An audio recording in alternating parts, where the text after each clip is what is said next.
First things first, hair. Hairhere. Isn't there another one? Here. IR. It's just two. It's so complex. Yeah. Girl, hair can make or break you. Hair can have you feeling amazing or have you down as hell. Yeah. Hair can end your day or start your day. And I want to talk about hair with you. Um, why? So the story behind us is really a little funny. I was telling somebody the other day and how we met in the gym. Yeah. And you and your friend didn't really like me because I was always doing too much. No, that wasn't it. I actually told my sister this story. This is what happened. So in the class, Caribbean rhythms. So in the class, the temperature, I like dancing in heat, like no AC, like I want to see my sweat dripping down my body. And then I think you came and you like brought down the temperature, and that's when I was like, nah. The class don't start till I get there. So It has to be hot. I don't care who you are. This room has to be boiling hot. And I said, Valerie, the temperature, because you know, like, And then the temperature got up. We all got sweaty, including you. We all did, and then we had a good time. And then you passed by and you spanked me, and I spanked you back, and that was probably how we end the beef. No, there was still a little tension because not because of you, but maybe because of your friend. She didn't she didn't get rid of the energy. You know, I like to get rid of energy. Like if the room is hot or cold, we should not be talking because the room is hot or cold. Like ladies, come on. We got things to worry about. Like whose man I'm about to steal. We're not gonna fucking worry about if it's hot or cold and who's what. But I understand how I am though. I'm gonna be honest with you. Like I'm a lot, and I'm a lot for a lot of people. So okay, whatever. But then I saw you at the hair show. Oh yeah. And I had forgotten where I knew you from, to be honest with you. I was like, really? I know this girl from somewhere. Well, her hair looks so fucking good. I don't care where I know her from. As long as I see with her man and she is not going to cut my throat as I approach her, we're good to go. Yeah. And then I remember from the gym after leaving the hair show. But your hair is beautiful. Thank you. Even though at times I'm like, Yeah, no, I'm gonna be the one to tell you. Your hair is beautiful, effortlessly. In addition to the fact that, you know, sometimes we see people, you know, we have this this idea of what good and bad hair is amongst the Black community. Yeah. And very much. And it's not like you have the straight coolie things.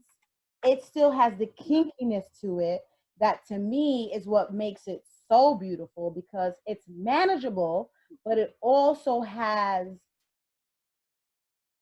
a sweetness to it. If that makes any sense. It's free, but it's also manageable. Yeah.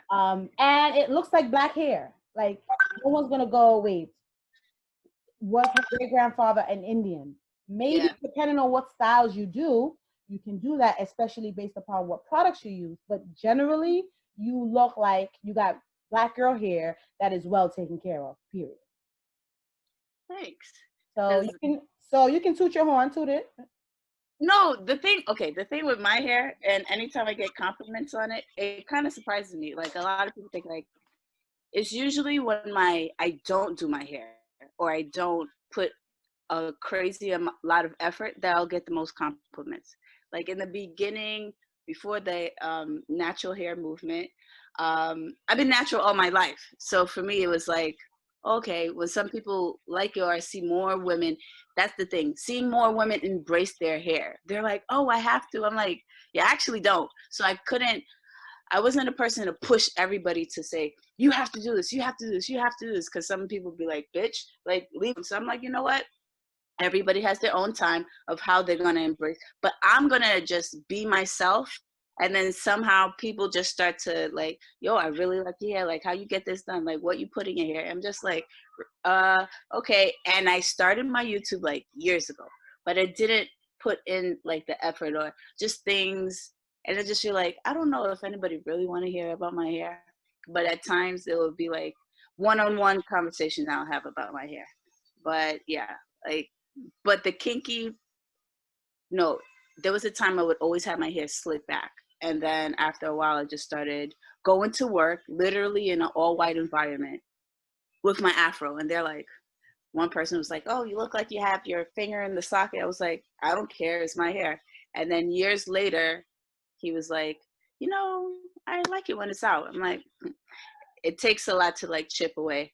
But Black women, like the amount of hair that I see now, I wish I had when I was little to look at. Like hair product, the only thing was like Dax, Right. Dax that I was using. Right. So now it's like a whole bunch of products that I'm like,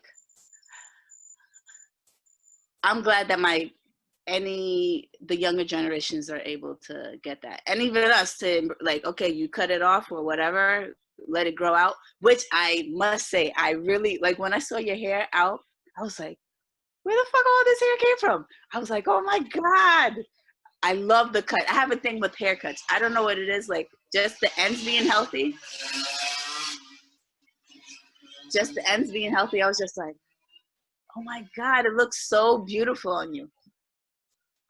Well, as you know, oftentimes, so I saw her at the hair show. How many years ago? Like, I had hair color then, first Yes, time it was ever. burgundy-ish, right? Yeah, Yeah. because it was testing the new hair color on virgin hair, So, and so yeah, how long ago was that though? you was still a platinum, Yeah. and you put hair color that day. Yes. Yeah, So however many years ago, since then, I have hit her up every now and then for tips or just to check in, but mostly tip related because I'm doing something with my hair and I'm like, who am I gonna go to? I don't have many people around me who is that kind of Black girl yeah, who is into the hair movement besides my girlfriend Vanessa. yeah, And based on Vanessa's journey, she was more on the repair tip rather than the styling tip. So yeah, when I needed those questions answered, you were my go-to.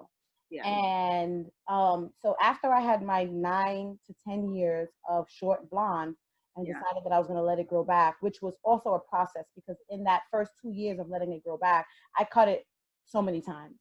Oh, So, so to be honest, right now, I am at a well, I'm at a medium pro, teeny weeny and, afro. and I actually feel like quarantine has helped do so much things for me. Yeah, And as far as hair is concerned, it put me in the mindset that I want to not just grow the hair back, but I want to grow my hair back. I want to repair my hair in its entirety. yeah, And I want to be able to rock styles that are easy to do and yeah, find a product that works with any style that I want to do, but also to retain healthy hair. yeah.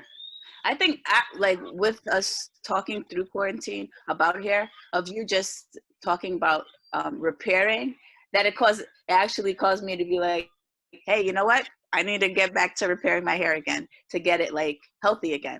At first, you saw me. I was not doing anything with my hair. I was just like, you know what? Like the quarantine depression I was just like, I'm not doing. Nobody's seeing me. And then like, but when you was like repairing, I was like, you know what? I need it. Yeah, yeah. I completely forgot about that. I need to repair again. Yeah, absolutely. So I had gotten some products sent to me from Terra Vita product line, and they sent me a shampoo, conditioner, leave-in spray Yeah, conditioner, a foam, a curling defying gel, and also a serum. I finished the conditioner because I do more co-washing than washing with shampoo. Um, and I have used a lot of the spray-on conditioner because I feel like it gives the hair exactly exactly the reason why I use rose water, which is to get that spray of just that. yeah, It is how I feel when I use the spray on my hair.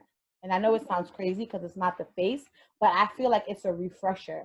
Yeah. and it is so I actually mix it with a little bit of water just to diffuse it a bit because I want to use it on a daily basis. Yeah. And of course, I want it to last long too. But I also don't want it to do too much. I want it to do what I want it to do without doing too much. And just staying on the regimen of washing my hair every 7 to 10 days, Yeah. but washing it, not necessarily conditioning it all the time. So sometimes I would just go in the shower and rinse it out. I would take the oil, rinse it with oil, and then Yeah. I'll keep it moving. I try to switch up the regimen because I feel like just like anything else in life, if you use it too much, it just doesn't do the same Yeah. job. Um, Okay. but Plateau. Yeah. right, but in this repair stage of about, I'm gonna say we've been in quarantine since March 15th, more or less. So April, May, June, 3 months. Let's just say I did a consistent 2.5 months of hair repair. My hair has definitely gotten better since March 15th to now, June 15th or June 16th. And I'm very, very happy about it. And I don't feel like it's full repair. I really feel like I'm maybe 75% there because I Yeah. need to cut. I did cut my hair on my own, but I don't know if it was. I think it was just a cut for ends rather than cut for evenness. Okay. Not sure if I even want evenness. I'm not sure yet because I feel like if you're going to do evenness, even should be for style. Cutting, clipping the end should be for repair. No, Yeah. right. Yeah. So I I'm think. not sure. I'm not sure. I'm still dipping and dabbing with that. Yeah. Um, but I do want to do some styles. And I think that now that I'm at my 75% mark, that I could do it and feel good about doing it. You ever like know that you shouldn't be doing something, but you do it anyway? Yeah. Yeah. A month ago, 2 months ago, trying to do a style in my hair was not doing myself any injustice, any justice. It was an injustice. Now I feel like because I'm on the path of recovery, because this is Yeah. like Alcoholics Anonymous, Yeah. I feel like, okay, now I can play. But playing now requires product search, finding the product Yeah. that is good for my hair, and also ways to keep the style, Yeah. be happy about a style and not have to style it every day. Yeah. And that's where I am right now. That. Yeah. And If, also, two things: feeling beautiful with the natural hair, as beautiful as I feel with a wig. And this yeah. is a really strong statement to say because Mm, the fact that I feel like I look better when I'm done with a wig on rather than my natural hair could just be because for the past few years, while letting my hair grow back, I've been wearing wigs. And you know, when you get used to a look, you get used to a look. But I don't want to be there. I don't want to rely on being my most fabulous self with wearing a wig. mm, Not that I see anything wrong with it, because yeah. hair for me is like an accessory. I Yeah. change my bag like I change my wigs. Yeah. But I need to get comfortable with wearing my natural hair, which lately, since I've been home, I've been wearing it, getting compliments. Guys are like, oh my, like, I ain't gonna lie. The other night I went out with this guy, right? Who I like. And we were making out in his car because he's so poor that we couldn't go anywhere. And I wasn't gonna spend my money. So we were making out Yeah. in his car. And when I'm, you know me, I don't have no shame in my game. So it was getting hot. That wig needed to come off. Like, hello. So I was like, babe, I'm going to take my wig off. And he was like, oh yeah, for sure. Yeah. I took it off. And he was like, so I had the wig off, but I had a cap. Yeah. All about protecting. But I had two of the braids sticking out. So they were like right here, chilling. Yeah. And he was like, I'm like, what are you touching? He's like, oh my God, you have hair and it's natural.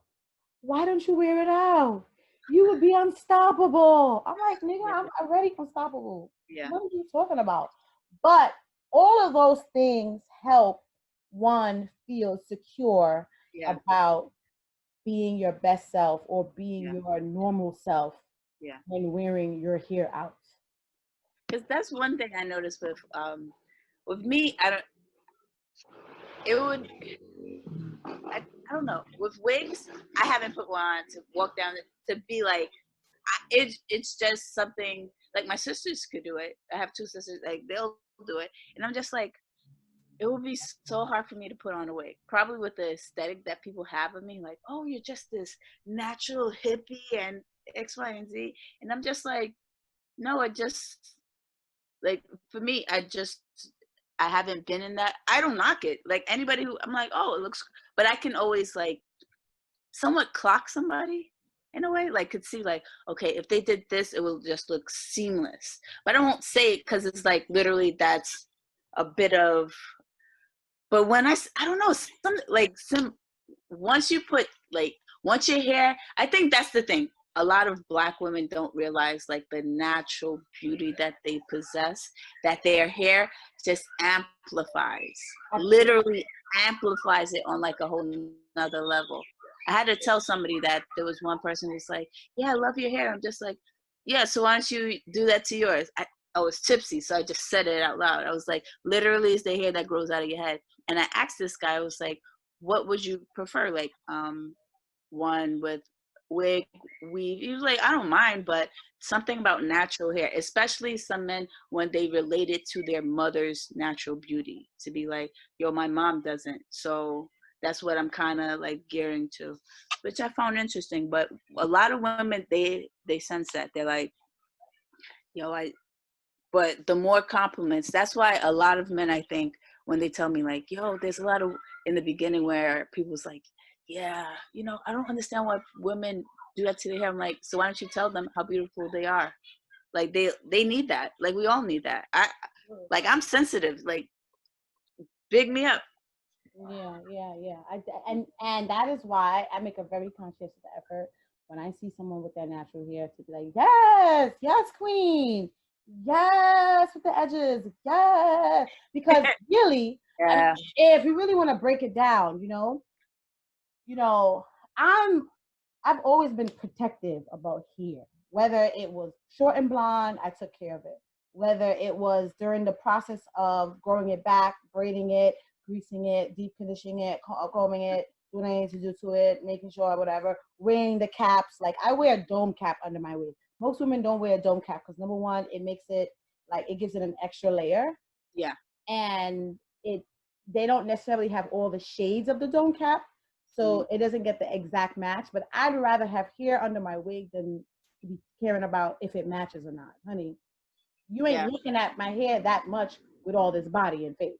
Like, sorry. Yeah. So let's keep things into perspective and focus on what we need to focus on. And I want to focus on when I take this wig off, there's beautiful hair and there's edges. Yeah. You understand? Like fullness, thickness, and beauty. But I think it's a little different for me because before I was short and blonde for 10 years, I was natural, like maybe all but for like 5 years. I think I processed my hair for 5 years. And that was interesting because even when processing it, because of the texture of my hair, I would perm it like maybe once every 3 to 4 months. And people would be like, oh my God, how could you go that long? I'm like, because I know how to take care of hair. That's another thing. And I don't sweat in my head. Really? Girl. I used to press my hair. Me and my girlfriends used to press each other's hair, and my hair used to last so long, and they used to be so mad. But I don't sweat in my head, so that's another reason why wigs do me great. Because when I take off my wig, it ain't sweaty and nasty. I'm doing good. So with all that being said, I spoke to you, like about doing your YouTube because I feel like you are someone that the Black community needs to show us about hair, and show us on a real life tip, not on no I've been around, I've been doing this, I've been like I feel like this will be a fresh start for you to reactivate your page and to let us know what we need. I need your help. Like I'm on this journey. I need a captain. I need a captain of this shit. Like, are you here to help or what? Yes. And especially now with a lot of Black hair products, a lot of products that I use, like even though we have the beauty supply store, a lot of people are like, yo, what are you using? I'm like, the things I would use in my hair at times, either it's in the beginning it was pricey. I would have like literally a $25 hair thing of, I think Kurt, I'm trying to think of the name, but it smelled like orange and it was like a scent thing. So anytime somebody gave me a hug, they're like, oh my God. I'm like, it's literally my hair giving off scent. But I had to start learning like ingredients and stuff like that. And I wanted to buy more Black owned products. So some of my stuff is all delivered. Like I literally have to order it online. And some of them are YouTube people. But also I noticed there's a lot of like hair care products now that back then was just straight for people with relaxed hair. And I'm just like, yeah, I can't use that. Or I noticed they'll put like, oh, curly stuff. And I'm just like, yo, for who? Like you just put it just to get people in it. And if like the third ingredient was like an alcohol, people don't know once literally when there's like a certain type of alcohol in your product, it just causes your hair to get hooked that it constantly needs it or else it'll get damaged like right afterwards. So wait, here goes my next question. Well, here goes my question. In your next video, can you identify what kind of hair you have? Okay. Yeah, it's kind of hard for me to do it, but I will. Because it's like, I don't normally hair type myself, but I know the need for some people that they need that to get a somewhat of an understanding. Because like the front of my hair will be, I don't know how to describe it, like more on the curly side when it's wet, right? And then all this will be curly now. And I'll have to look for some sort of product. This is me straight out of the shower with my hair wet, like it's just there. In the back, it tends to be a little more straight, like literally larger, looser curls. So this would be like more in the 3A, I think. And then in the middle, sometimes once this get like super dry, it could get kinky. And at times I'll used to leave my hair, like when it's wet or when I really take care of it, the curls will just be more on the looser side. And some people don't know, like when they see that, they're like, what? And I'm like, oh yeah, it's when it's really out and about, that's really me not exactly taking care of my hair. So when it's like literally all out and it's full, I will have to put like, have to find like a good blow dryer, but a good thing to make sure that it doesn't break. Because when my hair is out like that in the afro and it gets like, when somebody touches it, I'm just like, which I don't let everybody do. I didn't notice that until people was like, you know, as long as I know you, I never touch your hair. I'm like, you don't need to. Okay, you can to a certain degree, but there's some. But there was one time there was this. I will never do it that again. There was one lady I went to an event, but my afro was like this big, just full out. And this lady said, "Oh, can I touch your hair?" So I'm thinking she went straight for my scalp and started doing this. I should have punched her in her face, but it was her house, and I was just like, okay. It was an event. I was like, never gonna do that again. No, you can put somebody. Yeah, I'm like, oh, okay. But there's some people. Like Tupperware, so you can leave with the food. Yeah. The thing was, it's like she was just tracking me, and in the beginning, a lot of people used to do that. Oh, she was trying to see if you had some Amara La Negra in there. Yes. Oh. She was trying to see if I was like tracking it up, and I was just like, wow. There'll be people who's like, that's not your real hair. I had a neighbor who's like, that's not your real hair, and he was like a junkie, but he literally was like, I was like, Indian. Why did you kick him in the balls? Huh? It was through the gate. I gotta show you how to deal with these people. Don't worry. I'm gonna rub you. But God rest his soul, he passed away. But at the time, he was just right. He needs to pass away with a fucking. Ooh, don't get me started. But there's some people who have that, like, there's curiosity to it. And I noticed some people, like, I don't know, some guys would be like, no, people who try to date me or they never dated somebody with natural hair, they're like, yo, you really got natural hair. I'm like, okay. And I'm like, so, like, literally when they get down, I'm like, so you don't touch their hair at all? They're like, no. The whole culture of, like, not touching hair. I was just like, Oh, so you wanted him to pull your hair one night. He didn't. There's a thing with hair. Yeah, there's a thing with hair. You wanted to get. Yeah. There's a whole thing, like a whole, literally, it's like a whole sensation. Like if somebody starts like touching the back of my hair, it's like you about to get it. You about to bust it open. Yeah, it's like, oh, what are you doing? It's like, are you kidding? Oh, but they don't know that, and I'm like, it's because you like, what is it? I'm like, you don't. So you go from Sade to Kaya. Yes. Oh, I knew it. I be knowing. Okay, all right. So guess what? I'm excited about that because I want to play with this guy who's poor, who I like, which is the first poor guy that I've liked in over 15 years. Yeah. And I want him to pull my hair. Like I've never had a guy. I ain't gonna lie, guys. You're right, guys. Wait, let me think about this. I remember being bald, and guys used to be rubbing the head, and I used to be like, "Is he gay?" Like, I don't get it. Why are you thinking about the scalp that they want to like? I don't know what it is. But if my hair's in a style, he can't just pull it. Like, no, I will stop. That's part of the that's part of the reason why I don't have too many manicured styles. So I could go to somebody's house and then I literally would just shush it up, and then nobody would know the difference. So you really like that. But it wouldn't be the crazy thing is, I didn't even realize until I had to think about it. I was like, not many guys do that. Not many guys are touching my head. You are not touching black girl hair. Sorry. But I don't know what it is. I just know I did have one guy who, if I had a press, he would try to mess up my press automatically. Like, nah, like, what are you doing? Now we're getting popping.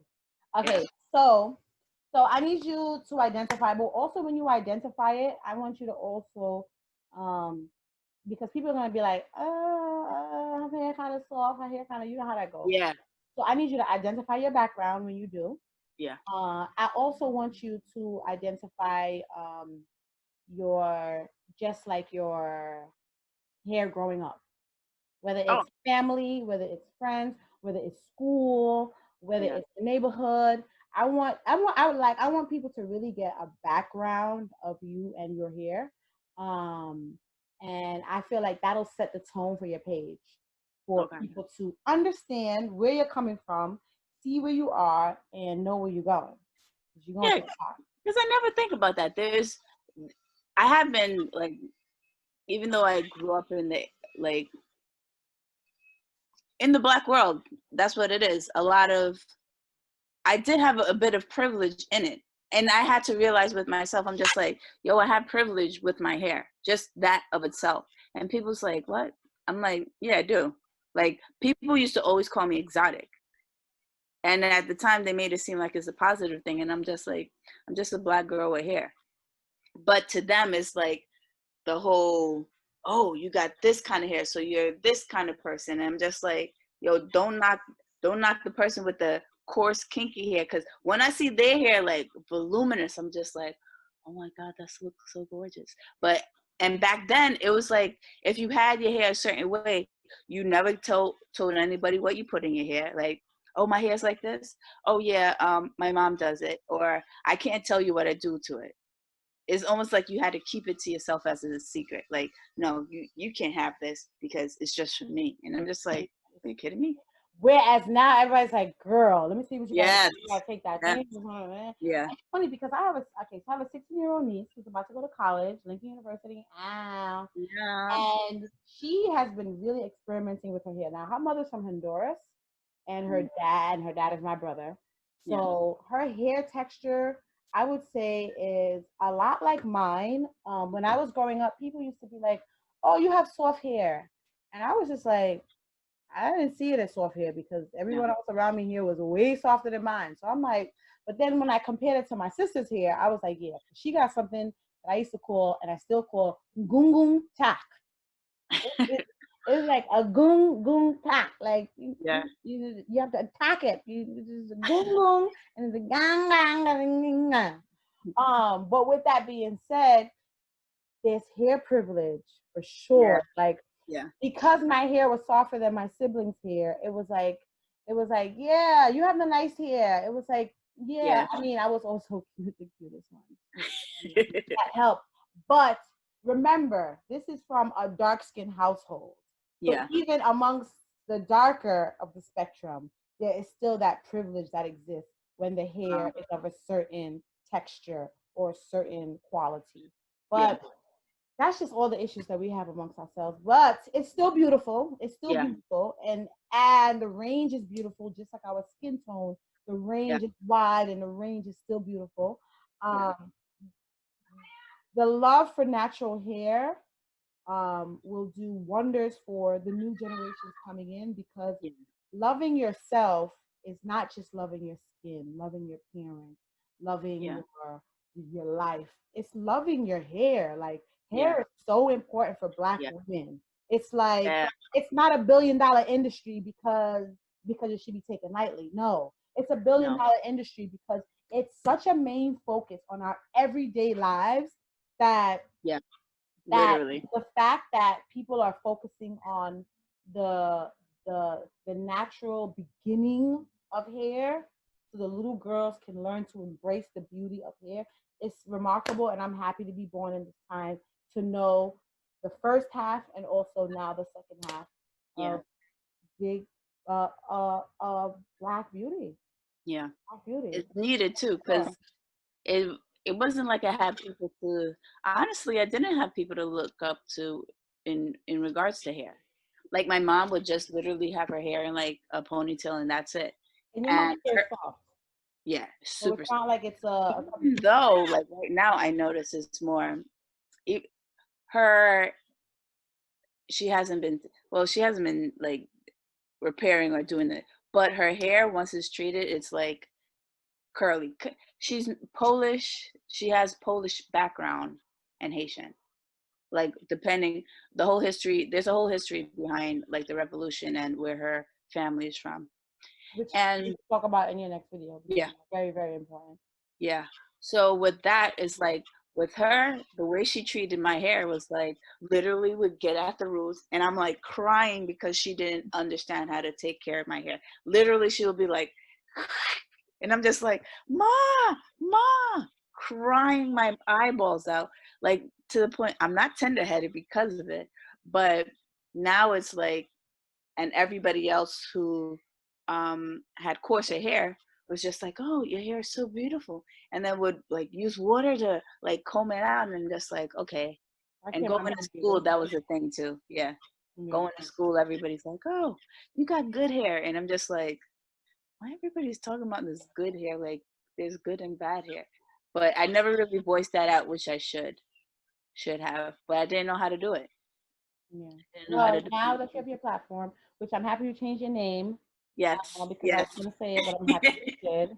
Yeah. And YouTube is ready for you. I'm sure. I'm sure because you're not. You see, certain things that people want to learn. Like for me, example, even though I'm animated, when I want to learn about something, I don't need animation. Like I just Yeah. need you to get to it and give me what I came here for. I don't need all the ad libs. You know me, I can scat, skeet, scat, Yeah. please. Yeah. I don't like that. Like, if I'm going to learn about hair, I want you to give me what I need. I need you to show me what I need. And that I know you can do. And that I know you can not only just do because it comes natural to you, but also because you really know hair. You do. You do. You do. I mean, you might not want to take the credit, but I'm gonna give you the credit Thank you. because you gotta give Jack's jacket. Yeah. And that's it. So let me show you what I'm working with right here. So I washed my hair.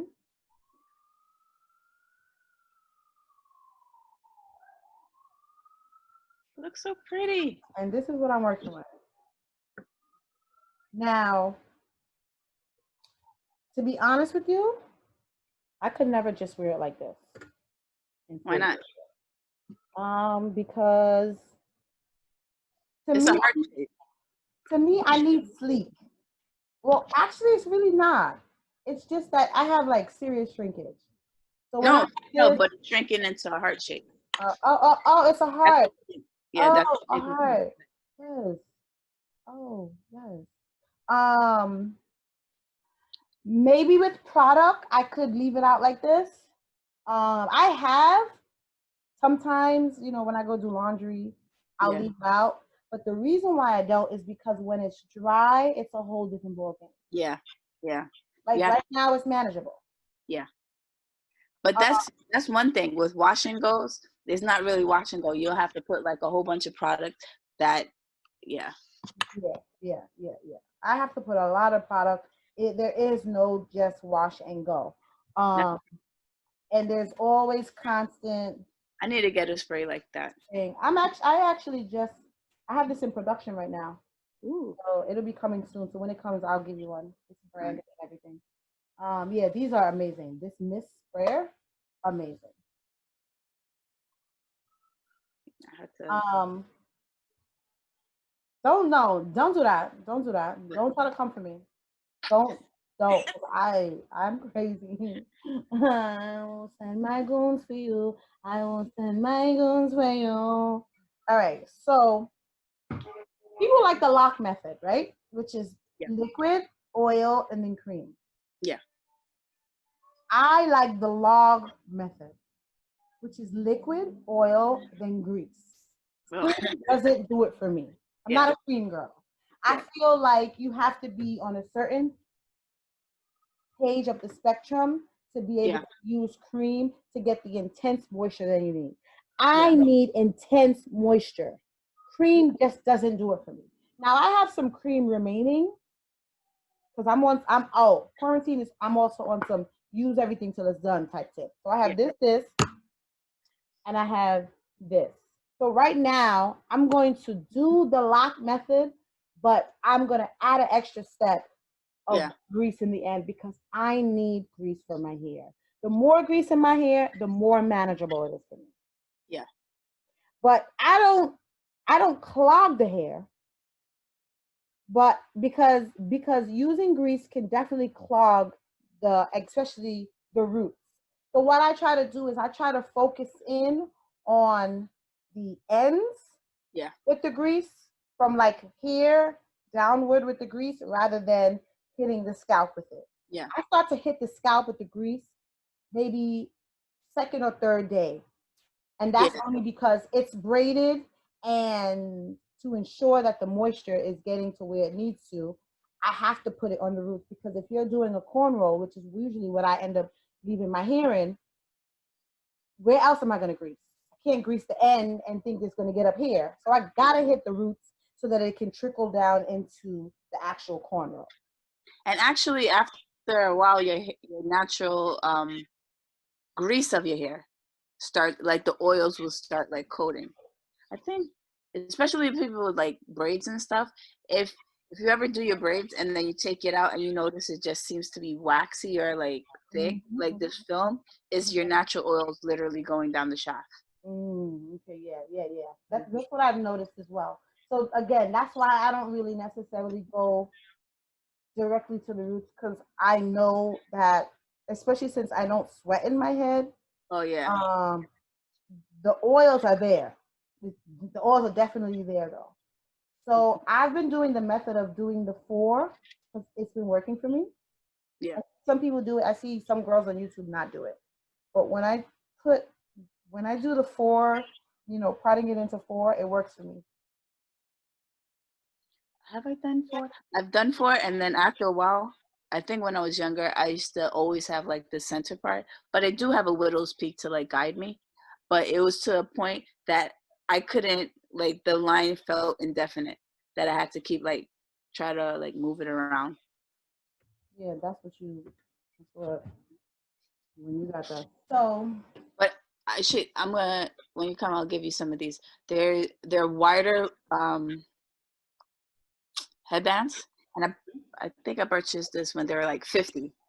And they're super super good. You know how some of them once you pop them it literally like snap open. yeah, These are like my go-to. fully extendable and still have elasticity. Yeah. I like that. Okay, so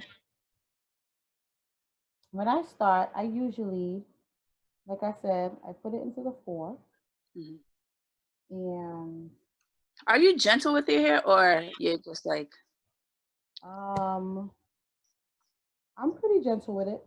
yeah, I But gotta start doing that. but I feel like When I'm rushing, I can be a little. Nah, I'm actually not really gentle with my hair. Now that I think about it, I'm not like gentle with it, but I don't. But but but I don't manipulate it in a way where it's gonna affect like tangling and all that stuff. No, I'm a little rough, but I am careful. Let's put it that way. I'm careful because that's important 'Cause to I be need careful. to try to do something with mine. So also because I am trying to use a lot of things that I've had before I go buy product. Because there is a product line that I want to try. I'm not going to mention it right now because Okay. they need to sponsor something. Um, but there is a hair product line that I want to try that I feel like has the intense moisture that I need, and they have a whole line. Like I need for the product line that I use. I don't. Not that I feel like I can't mix products because I feel like you find what works for you Yeah. and go with it. But I would prefer to use one product line that has all that I need. So a shampoo, conditioner, mask, deep conditioner, leave-in conditioner, whether it's cream or Yeah. spray, as well as um, a foam and a gel. Like if I can find one company that can do all that.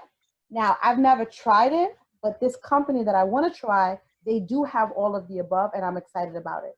But I must say that this Terravita product that I've been using Yeah.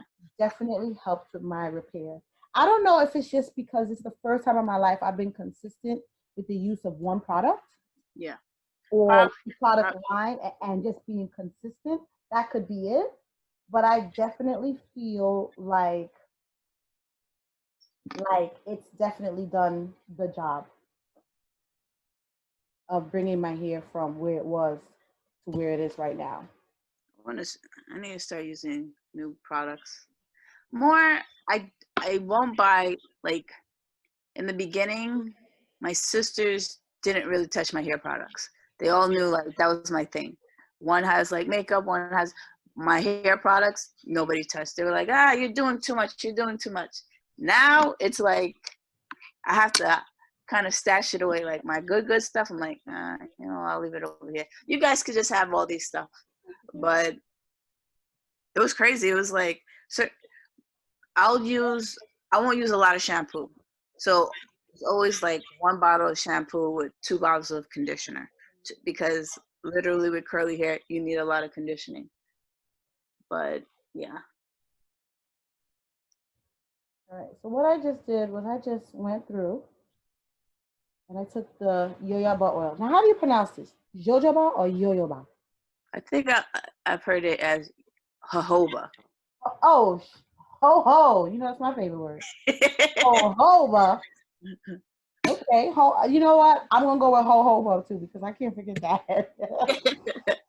I just went through with the jojoba. Um, and if we stick with the lock,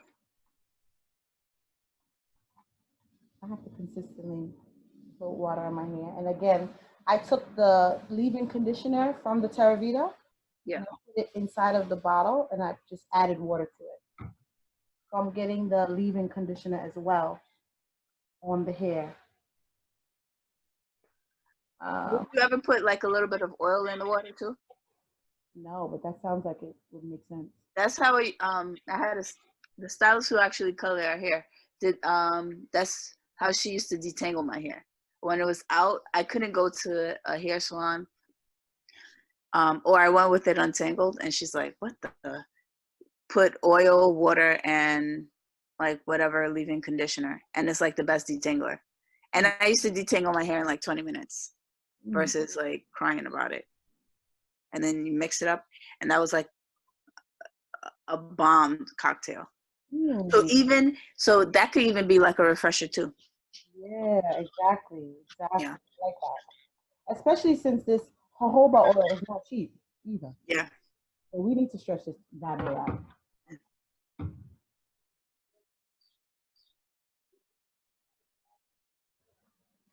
Okay.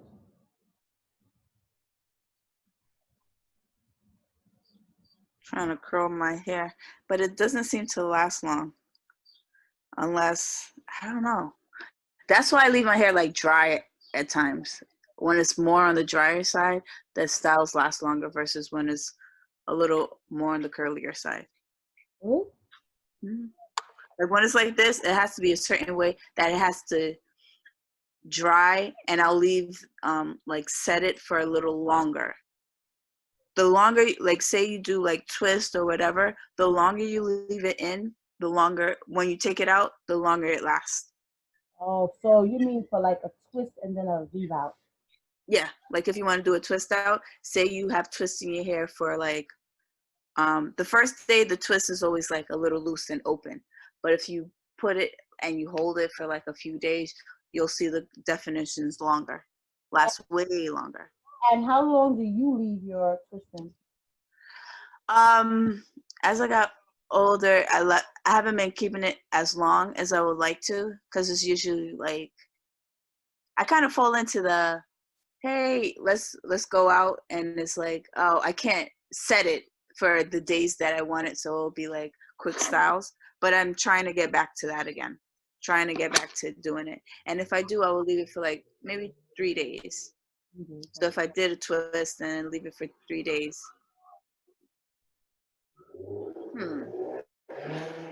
I also try to open it up the day before to see how it looks. Because sometimes when I open it, it just looks like it's flat. Mm-hmm. And then I need the air, literally the whole world to like, the air to come to foof it up and reach for, pretty much for it to reach for the sky. Literally. So it depends on the style too. But I'm getting back to it. It's been a long time since I've done it, but I need to get back to it. I will be getting back to it. I will.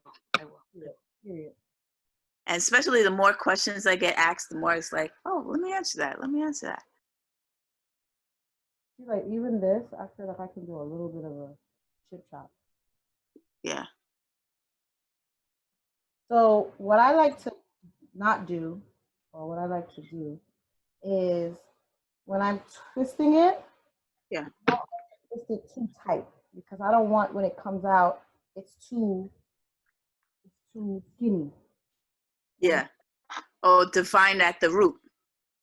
I feel it at the root, like the whole thing. Like I feel like the tighter you twist it is the more skinnier when you take it out it's gonna be. Whereas if you do a looser twist, you get Yeah. more volume. Yeah.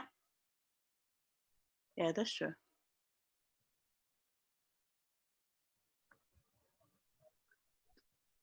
But there's also like different probably before doing like hair stuff and events, I used to like did everything on my own, and then coming across like stylists, I think they just wanted to make sure they're part of the movement. To me, that's what it was. It was like, okay, I'll model for them, do the hair stuff, and then it's like, oh, you gotta, like the YouTubers need to know the stylists exist. And I remember I told the stylist, I was like, I don't really trust stylists. Like I used to go to Maribel's when they like go and blow dry. They literally fried my hair off. Fried it off in 2011. Fried it off. And I was like, she was like, oh, you colored your hair. I was like, I never colored my hair. And then she pulled out heat protectant. And then I looked around and I noticed every black woman in there made sure she had all her products to be like, no, you're going to do this, you're going to do this, you're going to do this. But with me, I was just like, oh, I'm just coming to straighten my hair because why straight? I wasn't going to straighten my hair. I actually went to try to do a roller set. And I was like, oh, it looks so nice like this. Next time, I'm just going to do a roller set without blow drying. I should have made it that time because my curls was amazing. Like once they took it out of the rollers, and then I think 2 weeks when I washed it out, the whole shower smelled like burnt hair, and then strings of hair was falling. I don't know what I just did. What? It's not cooperating. I have no idea what I did just now. Wah! No. No, what happened? No, I don't know what I did. It looks like a knot. Oh my god, am I really gonna have to cut this? Oh my So God. take the comb, and from the end, start detangling. Girl, it's like a knot. What the Take it one strand at a time. One strand at a time. girl, it's a knot. Oh my God. What did I do? Come on. Why would you do this to me? It Oh seemed my like you. Did you God. try to untangle the twist from the top instead of the bottom? No. Oh my God, this is so bad. Oh my God, girl. Yeah. There's still something over here. Oh my God, no, that was so bad. Oh my God. Oh my God. Oh my God. Oh my God. Oh my God, that was so bad. Okay, let's not ever do that again. Whatever it is that I did, let's not do that again. Okay. So what I was trying to do was when I got down to the end, I realized that I didn't have the same amount on each strand. So what happened is I did braids in my hair, right? So my head is really small. I have a peanut head. So when I do my hair, certain styles, I have to be careful of. I can't do braids in my hair. I'm not that girl. If I do braids, it has to be like cornrows. It cannot be like single braids. So let me show you what happened to my hair. When you start from here, you see it, and then you get right here. You see how this looks so short and just like non-existent? Yeah. That's because when I got the braids, girl, it took off all of my hair up here. All. This was so short, girl. This has now finally grown back. Look at this piece of hair right here. This was so short. It's now growing back. So, so when I'm doing twists and things of that sort, I have to make sure that I catch enough hair so that when I'm getting down to the bottom of the twist, Yeah. even. Yeah. But what I think I'm gonna do, let me see if I can do this and then do this. No, I have to do it together. Because what I would have ordinarily tried to do was make this into three, but I'm not even gonna do that. We're gonna do this into two and call it a day. But I gotta instead of breaking the hair like this, I can't do that. I have to break it like this so that On it's the angle. Yeah. so annoying. There you go, still doing your thing. I can't stand you. Don't try to comb that out so easily without no Nah, because there's water in it. water. Without water.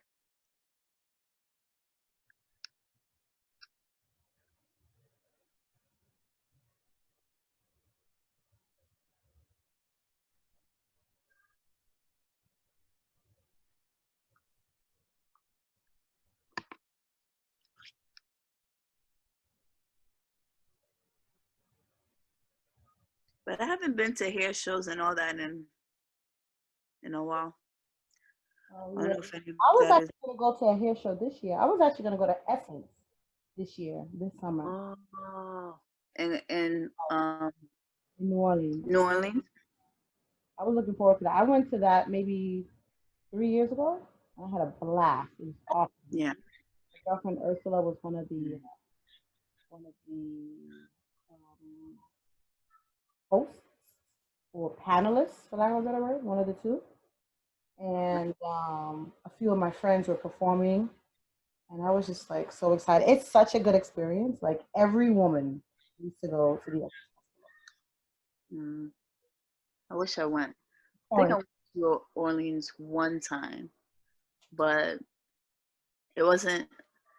It was an experience, but not like the experience that I wanted. Well, you were working. Yeah, Mm. there was this girl I was babysitting, and the mom wanted me to like watch her for a night, so it was like a weekend trip. I was like, all right.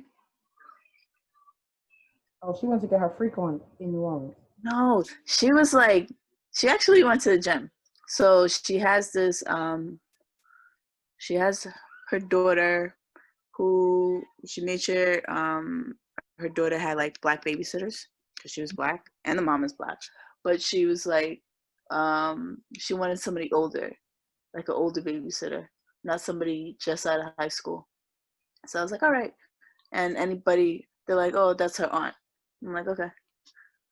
So she was like, Miss Erica, can you come with me? I'm like, okay. But that mom was pretty interesting when she found out um like I was gonna have a kid. She was like, oh man. I was like, wow, that's the way to congratulate me. She really said it was like, oh no. I was like, She was like, "Cause my kid is your kid. I don't need." yes, that was the thing. Oh, oh dear. So if you look at my hair, the front, you see how in the back is like gray. When I get to the front, it's like ink. Yeah, this is the repair I'm talking about. I need this hair to get to back to where it needs Yeah. to be wholeness, all across the board, the same length, the same fullness, all that. So where are you gonna go to get it once you decide if you're gonna shape it or cut it? Question. I originally wanted to get it pressed. Yeah. So that I could really see where the hair is, Yeah. really get a true cut. Do you suggest that? I haven't had my hair cut in a perm in a long time. I mean, not a perm, in a press in a long time. They cut it different when it's natural.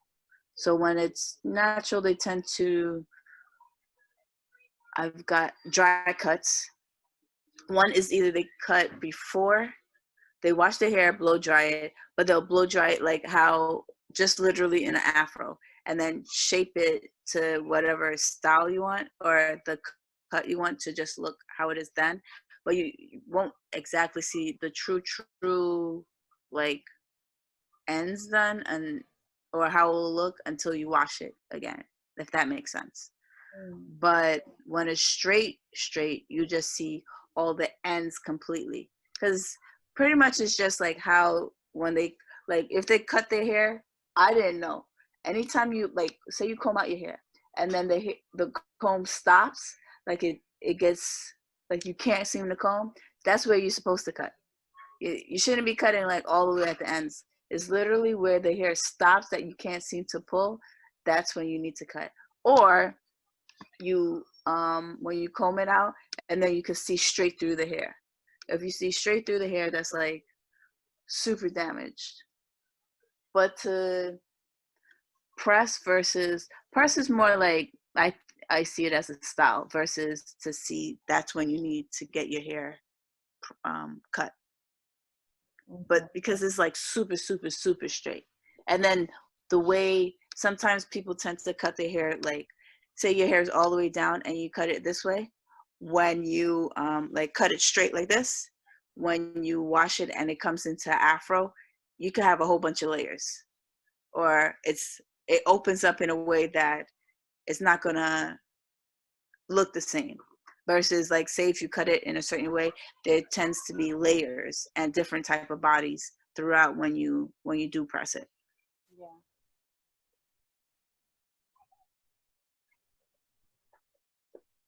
But I haven't had a press in a long time. And with me, I have fine hair. It's not super thick. It looks thick. I have a lot of fine hair though. But when I press my hair, I can't seem to keep it in that long because I just feel like my energy is a little different with it. I'm just like, oh, I have my hair pressed. I want to see my curls again. So it affects your mood. Yeah, it does. It's like sometimes I feel like it's an antenna. Like I can't have because I cut my hair. This is me before quarantine. My hair was like this long. Like it was a little more on the shorter side. And then quarantine kind of everything started growing like a wildflower.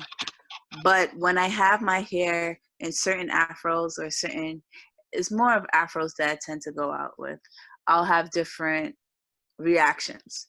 When my hair is blown out all the way out, like fist in the air out, I have to calmly like, people's gonna come, like, yes, sister.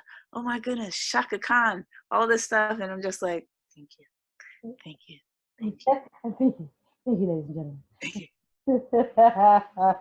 And so, anytime I want somebody to stop, like, not talk to me, and they're trying to, they go, "How you doing today? How you doing today?" I'm like, "I'm all right, brother," and they go, "All right." That girl. Once you say brother, they're like, oh, they think I'm gonna start preaching to them. And they stop like, yeah, all right, all right, all right. That is so funny. You're Listen, not trying to hit on me. the other day I went outside in a hijab because I really like the way I look when I have a hijab on. So Mm. I wore it and I had the waist cinched though, like the waist was Yeah. in, the ass was out. And when I tell you the way the brothers were reacting, like I want to wear a booty cam one day because they want to look, but they want to be respectful. Whereas if I had a wig on, they'll be like, Shaniqua, they'll be like, dang. Yeah. Oh wait, this is the same outfit I had on yesterday. It's just a little cover up on it. Mm-hmm. Like it's a whole different approach. It's so funny. So they stay quiet, but the eyes are Yeah. long. Like they look at you until they can't see you anymore. It's Yeah. like, oh, I love it though. Like I love the versatility, and that's why hair is so important because once you know, like you can conquer anything really with your hair. Yeah. Like, in life, you got to learn how to flip the script. Yeah. And flipping the script, a lot of times with Black women, definitely has to do with their hair. And if you Some can, of them don't even know that. oh yeah, definitely not, definitely not. Like there's so much power in your hair that if you know how to orchestrate and move accordingly with your hair, man, life will be. Listen, I have learned how to make life easy for myself. I need to get on that level, Simba. I need to get on that. I'm gonna lie, it has a lot to do with my hair. Yeah. I mean, it has a lot to do with a lot of different entities, but hair definitely has a major role to play in it. Yeah. So depending on the occasion, depending on the demographic of folk, depending on everything is what makes me decide, okay, am I gonna wear the green long wig? Am I gonna wear the short wig? Am I gonna wear the curly? Yeah. Am I gonna wear the afro? Like it just really all depends. And that's why I can navigate and move the way that I do because I have the science on the mind. I understand how people's mind works. Yeah. Once you understand how people's mind works, you move accordingly. Yeah. I don't get no's. I don't know what that is. Mm. Because I move as a yes to get yeses. I think I move as of, like, for me, because I don't ask, my answer, it will always be a no because I never do that attempt. Or if I do, it'll be like little moments where I'm like, well, I'm gonna get whatever I want today. And it's like, really, Erica? And I have people who's like, really? I'm like, yeah, I'm not paying for anything right now. They're like, what? I'm like, I'm not. Are you gonna get it for me? Oh, thank you very much. If not, okay. Understandable. Yeah, like girl. When I tell you I got this thing down to a science, my girlfriends be like, yo. They're like, there's certain things that only you can do. And I know that. Yeah. But again, it's really because I know myself very well. I'm very, very truthful with myself. And I know when people, and I'm a really good reader of people. Mm. So sometimes I have to send in somebody to handle the handle because I know for this particular person, my ways aren't going to work. Yeah. But there's always somebody for somebody. Yeah. Always. So I have to send in the body double. Go handle that. Go handle that for me real quick. What I don't like about the twist too is that I feel like my hair looks so thin when it's twisted. But that's why it takes that's why it takes a couple of days because it has to dry. One, the air has to like literally mold it to the way it is.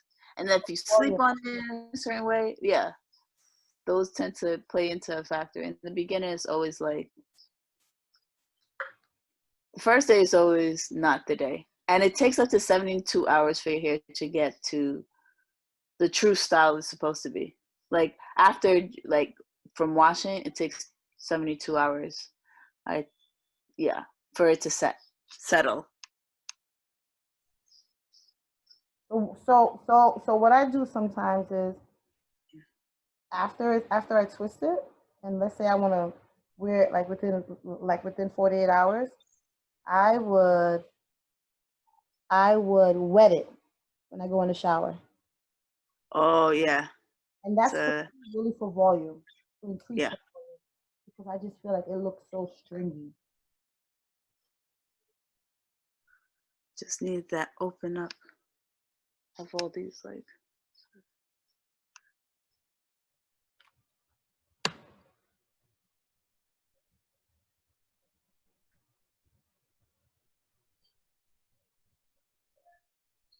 I have to learn how to re-wet my hair.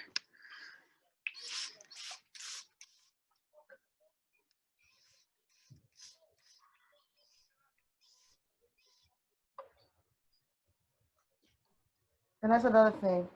I don't like to twist it with the grease because I feel like the grease again just Mhm. makes it even more thinner. So what I do, okay, so I just went through my hair and everything felt great. When I Yeah. got right here, it feels so rough to me. Did you wet it? Not even, it didn't even have nothing to do with wetness. To me, it's the texture of the hair when I get to like right here, Yeah. not necessarily the front, but like right You here, know, like this section right here is so rough. I need to find out why. Because mine is like that. My mother's is like that too. Oh, Like a little more kink. I think it has to do with the way we sleep. And But like say right here, we don't sleep directly on this end. There's something about like no, but here. guess what? Guess what? We don't sleep like this. But more than likely, our hair is down like this. Yeah. When we are sleeping, that part of the hair is down, and we Oh yeah. carrying on it, and we might not have a headscarf on. We might not have silk pillowcases. We might not. And when it comes to caring of hair, we care for here and here more than we really focus it on here.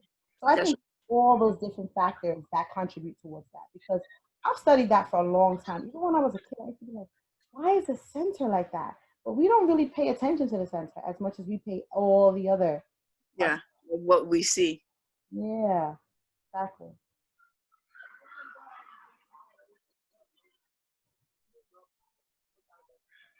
When I come here, I I like I feel like I pull at the hair a little bit more. You know how the women in Chad, when they do their hair, and Yeah. you ever seen any of the documentaries of the women from Chad? Of the oils that they use. Yeah, the oils, Yeah. but more than the oils and the powder that they use, but the actual technique. And they do a lot of pulling, wetting, and pulling and brushing, wetting Yeah. and brushing, wetting. So I do that more in the center here because I feel like this here needs to be lengthened, Yeah. pulled to get that less rugged feel and a more of a Yeah. sleeker, nicer feel. So I Yeah. definitely pay more attention to the pulling and the thing of the heel when I get to the middle of that section. Do you massage your scalp? That seems to be a thing for some people. I recently started massaging the scalp, which is also the same reason why I also started using a jade roller, because I read up on the importance of massaging, especially areas that don't get that much touching. Yeah. So you might grease your face, but after that, you don't really touch it much Yeah. unless you're rubbing your eye or something's irritated. But you're not really waking up your pores. You're not really doing, whereas Yeah. your hands, you're always rubbing it. Your feet are always in motion. Your legs are rubbing. You might lotion your skin. So you take that time to invigorate and do all those things. But your head, if you're not doing Yeah. it at the moment, you're not really doing anything. And I feel like the entire Not at all. yeah, and I feel like the entire body needs that. Like why Yeah. like if I can go for a back rub, a neck rub, a butt rub, all these different rubs, Why am I not rubbing my face as well as my head? Yeah. Especially with the face, I notice like I'll have right here tends to like scrunch up, but like even tension that we hold in our face for Mm-hmm. whatever it is. I wish there was a place to like go for face massage. Just that, like face and just the head, because I didn't even. It's a very important part of the body, like the neck up. Literally, all your nerves, just all in your brain Mm-hmm. to give that attention. Yeah. I've been using the Jade Roller, and I feel like what it does for me is it makes my face feel softer. Hmm. For me personally, I feel like it makes my face feel softer. I feel like my skin is like woken up when I wear it. I mean, when I use it, I feel like, invigorated, yay. Versus when I don't use it, and I could feel the difference. I'm gonna get into that to get that whole like the face like calm down like yeah shush child. Mm. Hmm.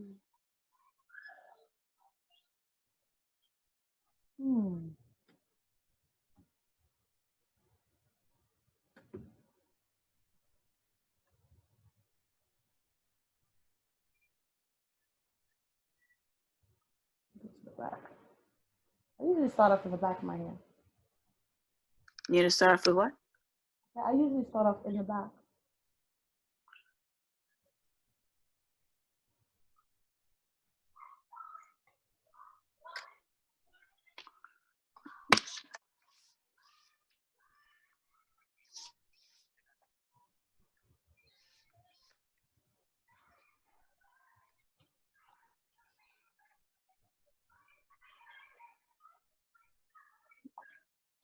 For me, the middle of my hair always seems to have like the straggly ends.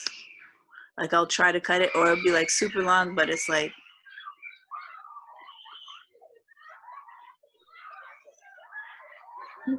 Somebody's enjoying life.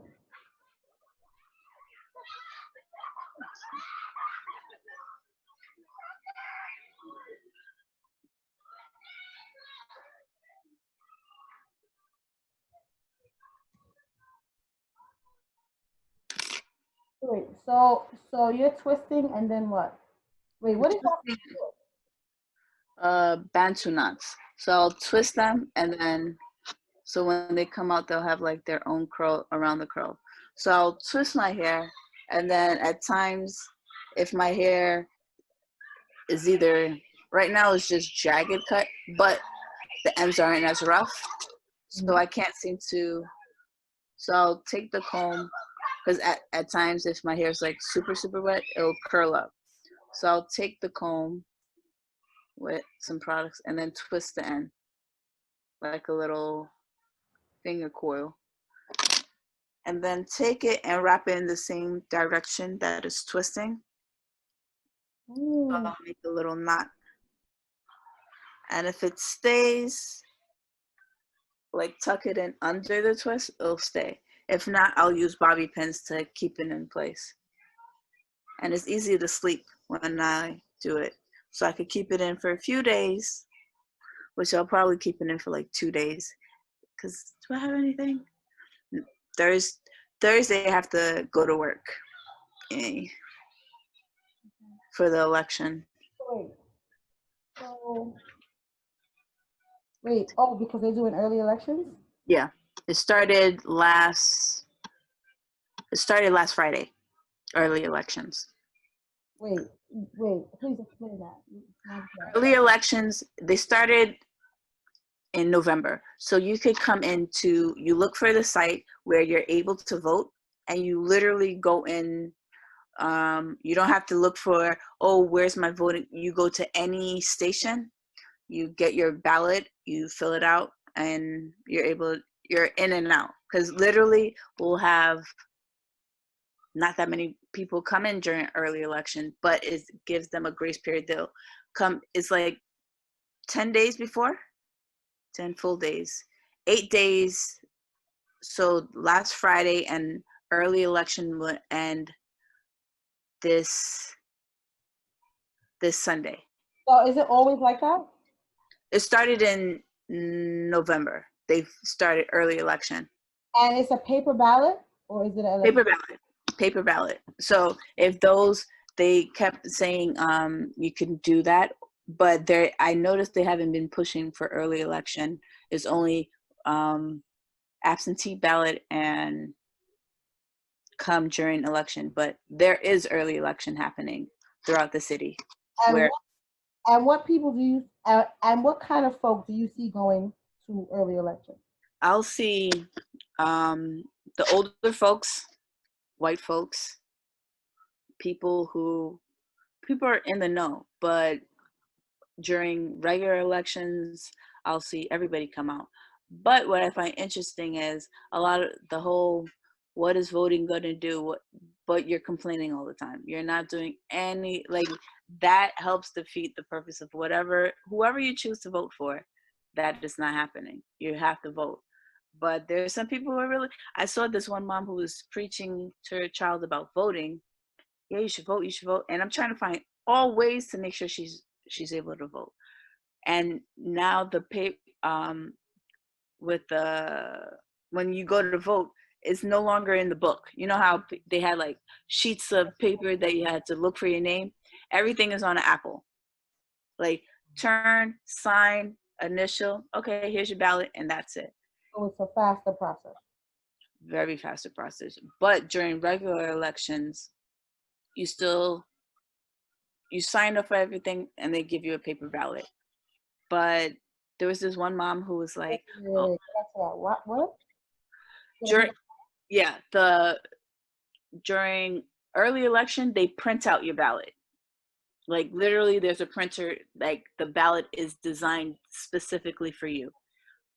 Versus regular elections, there's already pre-made ballots booklet. So what's your name on it?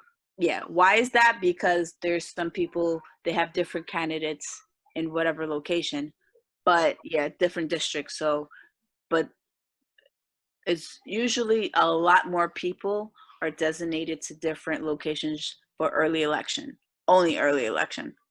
So instead of there's 4 different sites, all that is accumulated to one site that for only early election. Okay. Yeah. So on the 23rd, the election sites will be open. Yes. Okay. Yes. So the rush to do the absentee ballot should be, in my head, for older people who don't want to come out because of COVID. Yeah. Maybe people who are going to be away. Yeah. For whatever reason. And who else? Those who don't want to come to election to be around anyone. Yeah. Because I was confused on whether or not they were even going to be open or not, which is why I was having this urgency of people sending in their ballot. But you know what? It's important. A lot of things that have to do with us, right? Yeah. We always have to represent. We always have to show out, which is the other people that we are. And as much as I love the idea of the absentee ballot, I want to see my people online. I want to see my people. I want them to see that this change just doesn't mean protesting and looting. Yeah. I want them to see that we are waking up. Yeah. I want to see those lines long, 6 o'clock in the morning, all the way to 9 p.m. Yeah. I want. Like, that'll make me feel like, yeah, we doing something. I just need for more of us to just realize that, because I still hear voting is not doing anything. And it's like the margin of people that's not voting, you can literally shift this thing upside down if you wanted to. But you got to be able to, you got to be in it. With it, exactly. And it's not only presidential elections, it's all elections. Like, people don't realize, like, after the president, you have to go back 2 years later to make sure the Senate is on lock, or else they'll take over, whatever side you choose. Yeah. And even If you have nothing going on in your neighborhood, you have to make sure you vote the person that you want inside. Like, oh, what are you doing? I'll get text message all the time. Oh, can we count on your vote? All you're saying is the same three basic things that I'm supposed to, like, no, what is your contact? Like, who are you? Can I go to your office and I can talk to you about, hey, we need to get this done. Before COVID, I was actually working on getting a water fountain in the library right down the block. I'm like, why is there no water fountain? Oh, we have to do this. I'm like, what petition do I have to start to have this happen here? Because when I was a kid, there was a water fountain here. They're like, we have all the plumbing and everything, but I was like, so Yeah. I was working on it because my child is like, I can't drink water here. And they're saying kids are begging for water because at times the library is a hub for kids who can't go home yet, or there's nobody there to be home or just to congregate in a safe space.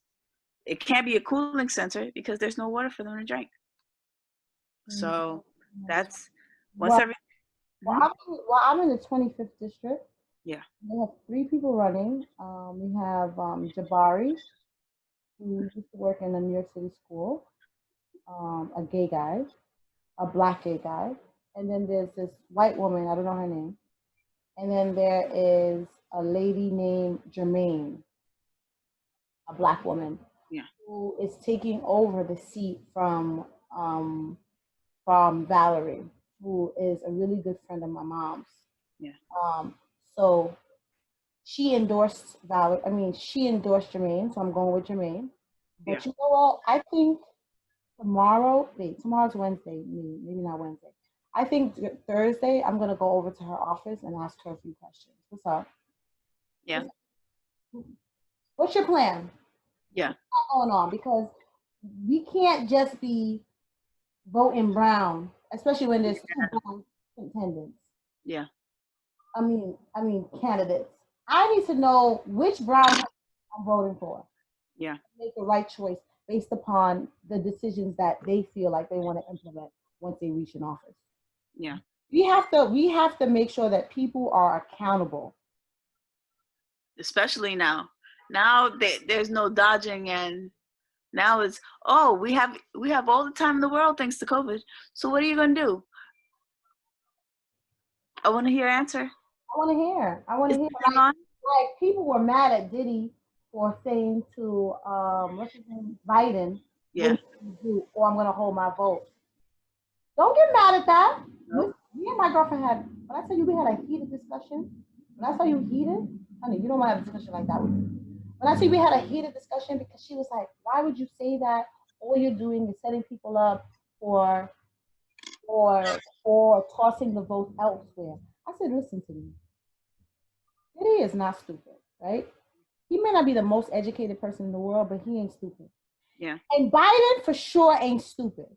He is not going to compromise the possibility of people being swayed by Diddy's extremely straightforward question on what you got in store for us by not putting on the table what he got in store for us.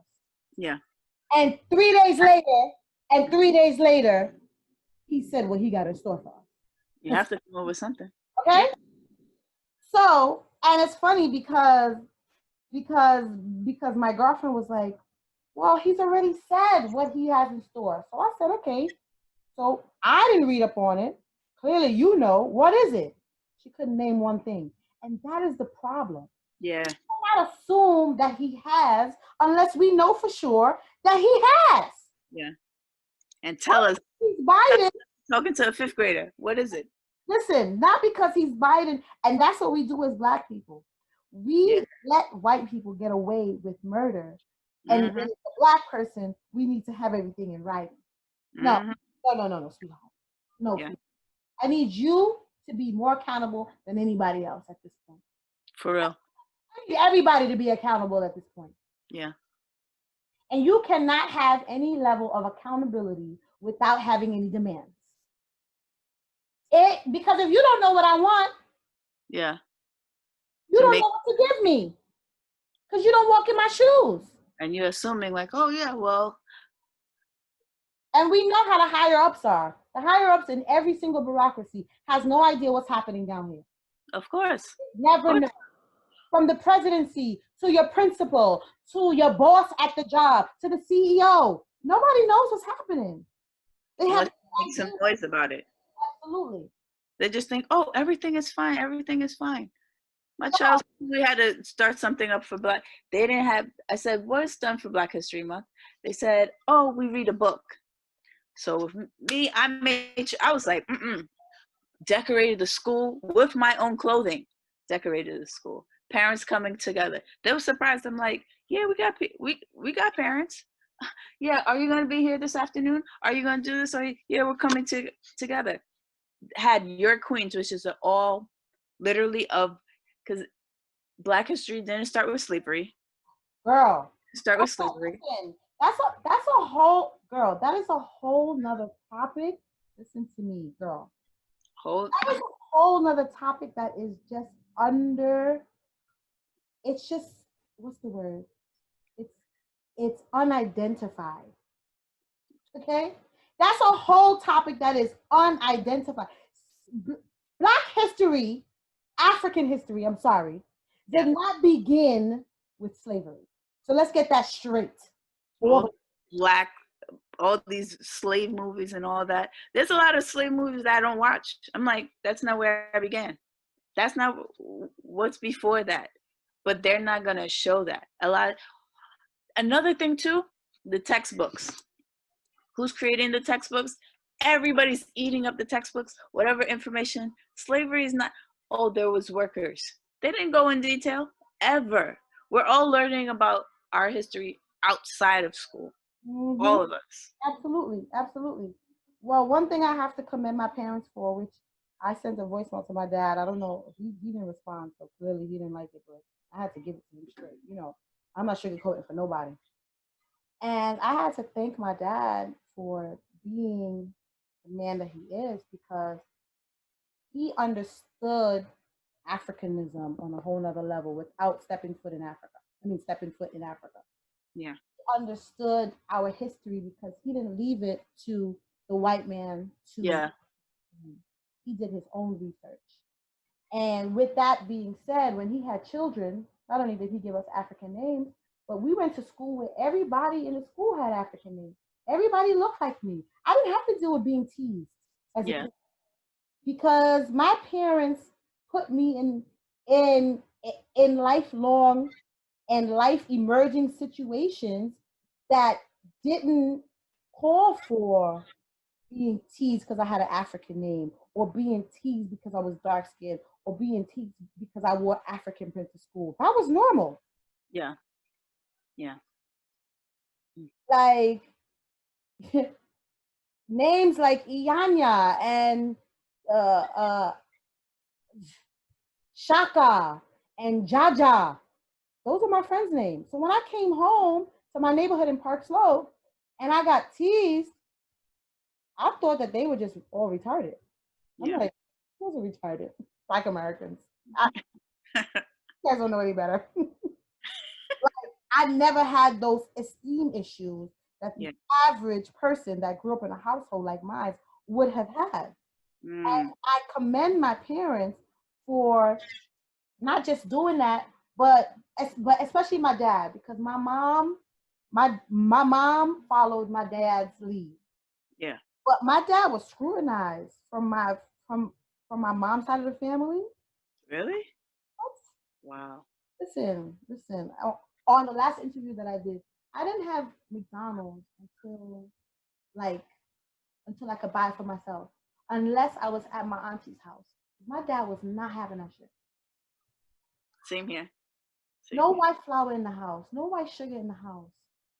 No, like when we ate out food, like takeout, like fast food, it was like seafood paella. Mm-hmm. It was like food. Okay? Because he understood that you are what you eat. Yeah. And you have to mold your children into the adults you want them to be. Yeah.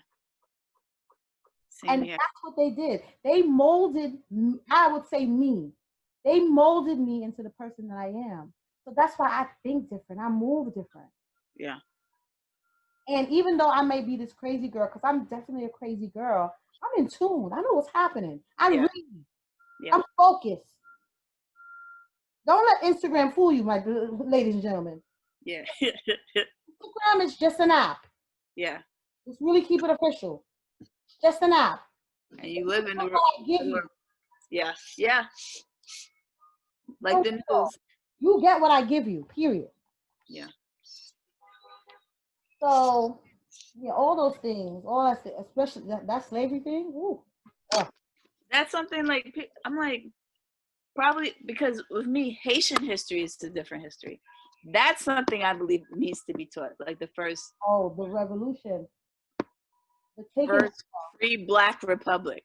And Oh, my dad used to always he's like, Erica, you're Haitian. You're Haitian before you're American. Always remember that. I'm like, all right. And I didn't like he's just feeding me all this stuff, feeding me all this information. I was like, all right, people.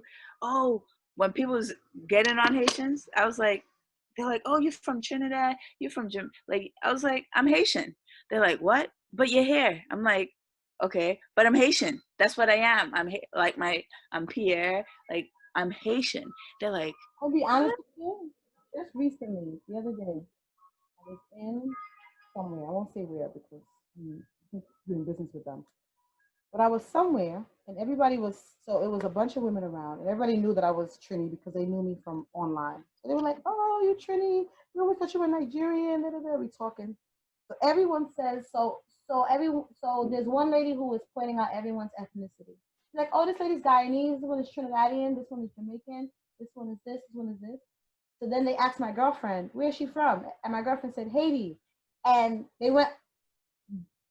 The reaction to Haiti wasn't like the reaction to any of the other countries. It was like, imagine asking where I'm from, and I'm gonna respond like my girlfriend did. where are you from? You know, as a matter of fact, no, I'm gonna ask you, Yeah. where are you from? Haiti. Oh, oh. What? I took a second. Now this just happened 2 days ago. I said, wait, am I reaching? Because I be reaching. I ain't gonna lie. I be Yeah. reaching. And I be reading into things. But the reaction was like just a derivative of, oh, you Haitian? Wow. Like, and I'm saying that to say I'm putting it into the context of back in the day somebody would have said, "Oh, you Haitian?" But now it's like, "Oh, you Haitian?" Now she's not, she's actually lighter than you. Yeah. Her hair wasn't straight or anything like that, but it was the kind of like, I don't know. I feel like there's still this connotation with Haitian that isn't as not necessarily open, but maybe not as welcomed Yeah. as if you said Trini. They'd be like, "Oh, you're Trini." Or you'd be like Jamaican. "Oh shit, you Jamaican." "Oh shit." But when you get to Haitian, I feel like there's still that halt. I feel like there's still that hesitation, not hesitation to like, but just the initial reaction to Haiti is still not as accepted or not as I well. think it's of misunderstanding. Like, would you, because there'll be people who will never step foot in Haiti. That's the thing. There'll be people who, yeah, even Haiti, they won't go to Haiti. Bougie, and she's not bougie at all. I'm like, girl, stop. You are fake bougie. Like, you're not bougie. But in Haiti, there's like a Bougie about. in Haiti, there's a whole different like spectrum. Because somebody could be like white as my mom, and like super super light, and they're speaking Creole. Like, yo, I'm Haitian. Like, you can't stop me. Looking looking like somebody could look like the first lady, Haitian. People don't get that. Like, Haitian is not only, they'll say, "Oh, you don't look Haitian." I'm like, so what does Haitian look like? "Oh, you know what they show on TV." I'm like, wow. So you still on what TV show? Honey. And then when you go, there's people living like kings in Haiti, kings and queens. Listen, let me tell you something. Next year, I'm not going to Trinidad Carnival because a lot of carnivals fall around the same time. and I'm just over Trinidad Carnival, and I want to go somewhere else, and I want to tap into another market, like I want to tap into another demographic. And Yeah. once I enter into a country, I've already captivated the people Yeah. attention and their love, you know? Yeah. So I said that I was either going to go to Haiti Carnival because my boys go there every year. And when I tell you, when I look at their pages when they're in Haiti, and I'm in Trinidad, like, I'm over this, but go every year. I'm Yeah. like, nah, I'm going to Haiti. So next year Carnival, I'm not going to Trinidad. I'm going to Haiti. For Haiti for Really? Carnival. Yeah, I'm excited. I'm very, very excited. Which carnival? I wouldn't mind being there. Um, is it Labadie? Not Labadie. Labadee is the north, which is like, The resorty. yeah. Even Haitians, like somebody was trying to, oh yeah, I'm gonna go to Labadee. I'm like, yo, there's Haitians that can't even go to that part of Haiti. So don't tell me Labadee as if it's Haiti. It's not. It's resort. They'll be on cruise. They won't even say it's Haiti. They'll say Labadee. Like it's the north that there's gates and fences that you can't even get into as a Haitian. What? Yes. But it's beautiful. Like there's certain parts I'm like, I remember going there. I'm just like, there's so much to Haiti that is like, wow, wow. Driving around, Haiti is known as Mountainous Island. That's the name of Haiti. IET, Mountainous Island. Mountains all over the place. I went to like a few parts of Haiti where it's like breathtaking. Well, that's what I'm excited about. My Yeah. intention is to go and to just get all of what Haiti has to offer, all of it. Like I want to eat it up. I want to go around. I want to see the people. I want to eat the food. I want to dance to the music. I want Oh, to see the history. I want yes. to swim in the water. Like I want to experience Haiti. Yeah. And you And should also go to Jacmel. I went there. I was there for like a month before I was pregnant. I was there for a month and I didn't get it. I was like, oh, this is like the art district of Haiti. I was like, okay. And there's this basin. I should have went, but I was complete. I would think I was working on a project that I didn't pay attention to it. But there's like literally spiritual springs that you go. The food, the beaches. There'll be some people who will go to, there's a resort, all exclusive resort called Cameroon. No, I forgot the name of it, but it's the only one there. But it's like all Haitian Americans, they all go over there. That would be the spot. But there's some local spots. Like I like talking literally directly to the people. Like, yo, I need some food. They're like, oh, you can go over here. And then the money ratio will be like completely different. It's like somebody get it for you. It's like, all right, I'll get it. And there's the Manhattan of Haiti, which is like Petronville. So you go there and it's like, oh, okay, oh, okay. But I miss it. I want to go back. I want to go for like my son to see, but also I still have parts of Haiti that I need to learn. Like where my mom is from, there it's called what they said. Somebody had said Kazal, which is like all light skinned people, like light skinned people. So people don't get them. They're like, yo, my mom is from Kazal. They're like, I never heard of it. So it's like a bit of a country that's a little in the cut, but the roads are like unpaved. And I remember somebody's like, oh, I want to go to Kazal. I'm like, it's a rough road. So don't complain. Complain the whole way. I was like, we could turn back. We could turn back. It's not needed. It's like we could turn back. But just to say that they were there. And literally it's like people just in their house, just chilling. They're looking around. Beautiful people. It's a beautiful, like beautiful people. Wait, Kazal, I'm trying to translate it. She's beautiful, but she has a missing front tooth. Like there's so much beauty to it, but it's just things just need to be fixed. is But it taking like, a you know what that reminds me of a little bit when you said that? I automatically thought of Frida. what is that? Yeah, so Frida, oh God, what country was Frida originated from? I can't tell you what country it is, but it's a Spanish country. And this woman who is seen as really beautiful, but Yeah. when you look at her, she's not the, she has a unibrow, Yeah. Oh yeah, yeah, yeah, yeah. like that kind of, it's like that kind of beauty that's like unorthodox. Yeah. Mexico. Yeah, Mexico. Yeah. Yeah, you said that. 'Cause I when automatically. I'm when I'm there, people's like, what? I'm like, but I remember every time I go there, I'll say, oh, I'm taking a bath in the river. They're like, why are you taking a bath in the river when we have indoor plumbing? In my head, like, I'm only in indoor plumbing. But when I went there, the water's ice cold. Because there was a period of my life where my mom wasn't in my life when I was like 18 until I was like 23. She was in Haiti and I was up here. And it was like, I need to go back. I need to go back. So when I went, we both just went in the river and took a bath. And I just see, like, just to see the raw essence, like kids taking a bath, people washing their clothes. And I'm just like, ah, like Oh, literally just like mhm. home. And people don't get, I'm like, yo, this is like literally everybody should go like experience that. There's those who's like, I don't mind partying, doing all this, but there's something about just getting back to nature, like literally with no electricity. Can you live with that? People's like, what? I'm like, yeah, just have a candle, I'll be all right. They're like, what? I'm like, yeah.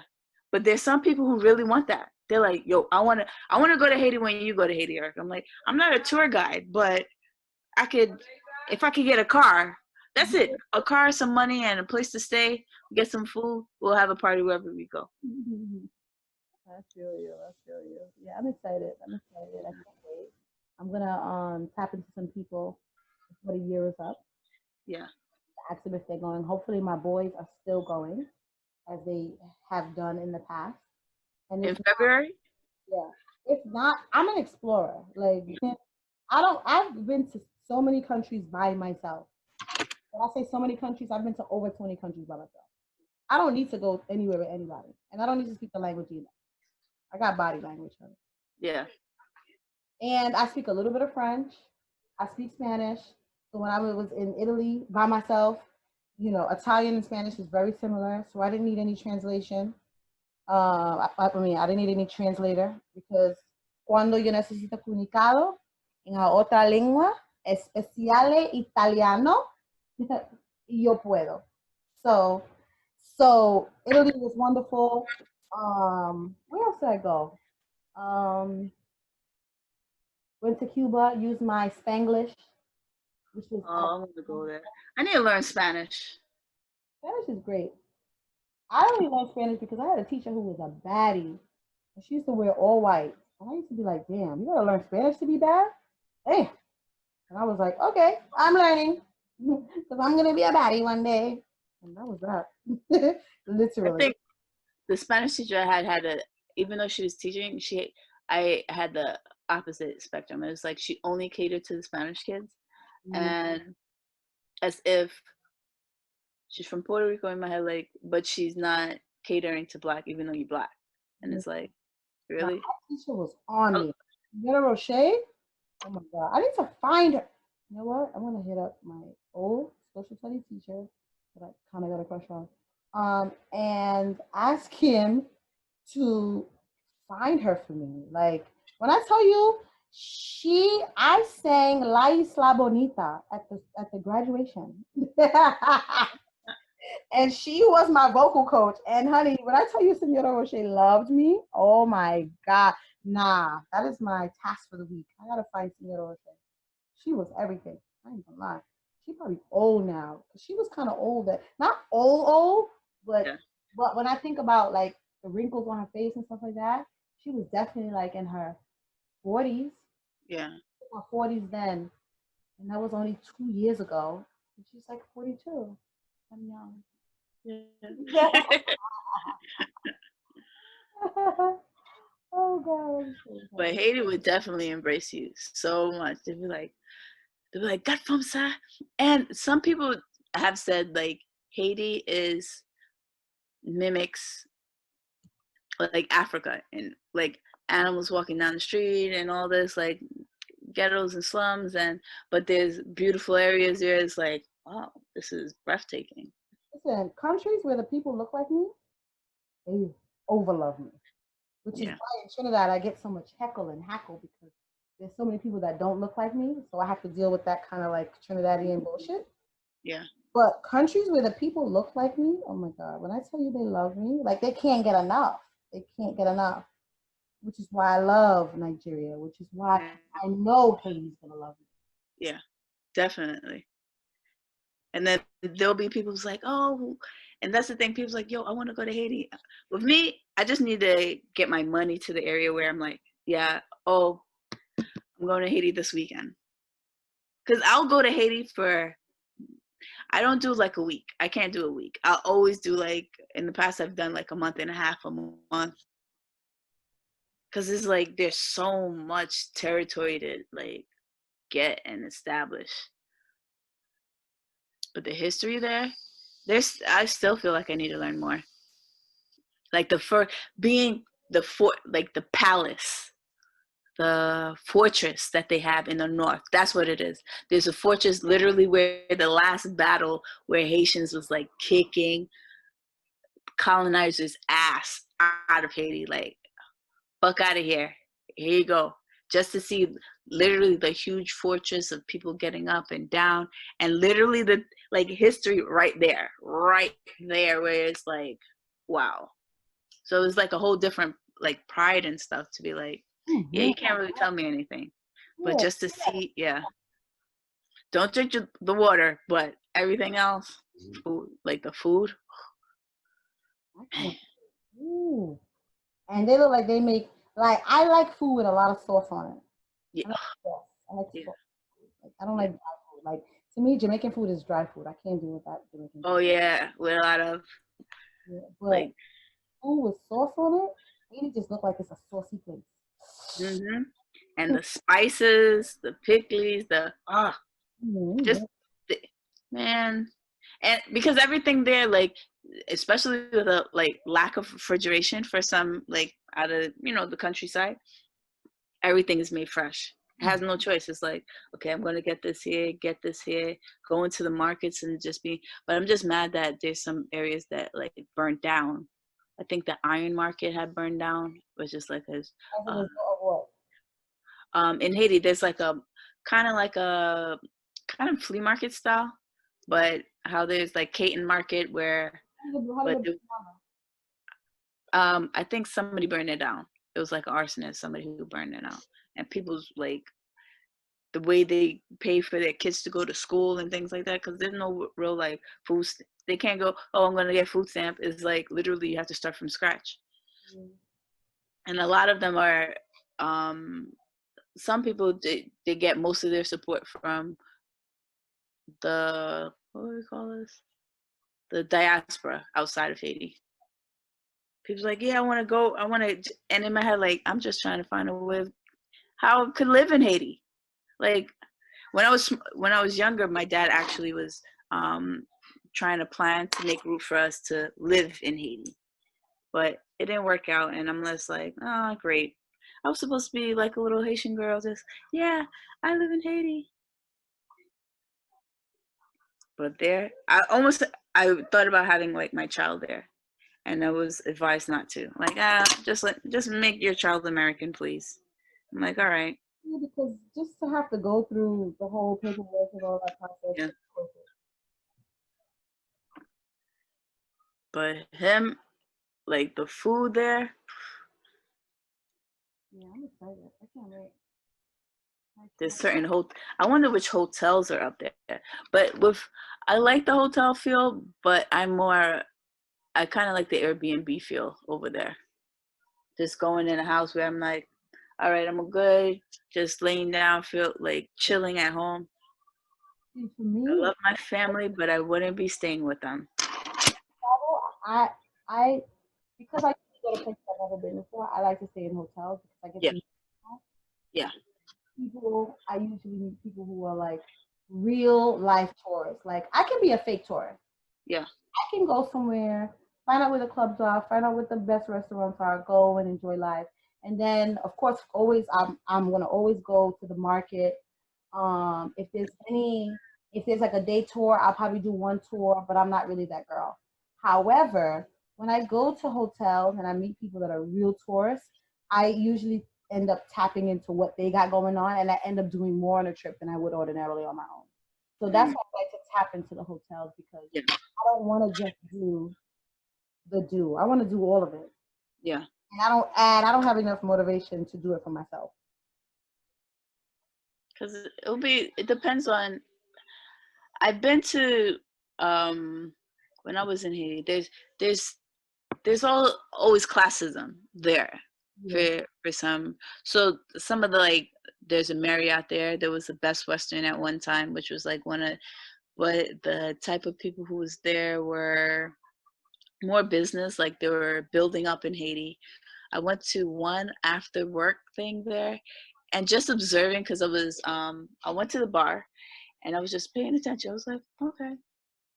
But there's some women who's going there to just, find who they want to find and make sure they're having a fun weekend, What's which it? I never not. And then it's like, but you could see like, yeah, I'm with this person, I'm with that person. I'm just like, all right. So if I wanted to like make friends, maybe I was just didn't. That's how I read the room. Is like you knew somebody and you had to be in like this comfort zone, unless there was like different. They're the expat, like people. That's what we would be considered as expat, Yeah. um, going in there. But there's so much to learn. It was just like, I want to go out, I want to hang out. But then there's so much history there that I'm just That's like, the oh, problem. I like to party so much that I can't wake up in time when it is time for tours and all that shit. I'm like, yeah. I'm waking up at 2 o'clock, and the people are on their way back from their tour too. I'm like, come on, I can't start the tour at 2. Nah. But Haiti, I used to wake up like 4 in the morning. Which is why I like to, when I go to a new place and I know I'm doing tour stuff, I like to I like to get to the country on the Monday or the Tuesday. So Yeah, I know as soon as I get there and I'm hyped and I'm inspired, I go and do a tour Monday, Tuesday, Wednesday. Because when Thursday hit, you know I'm going out. yeah. So I like to plan my trips based upon that as well.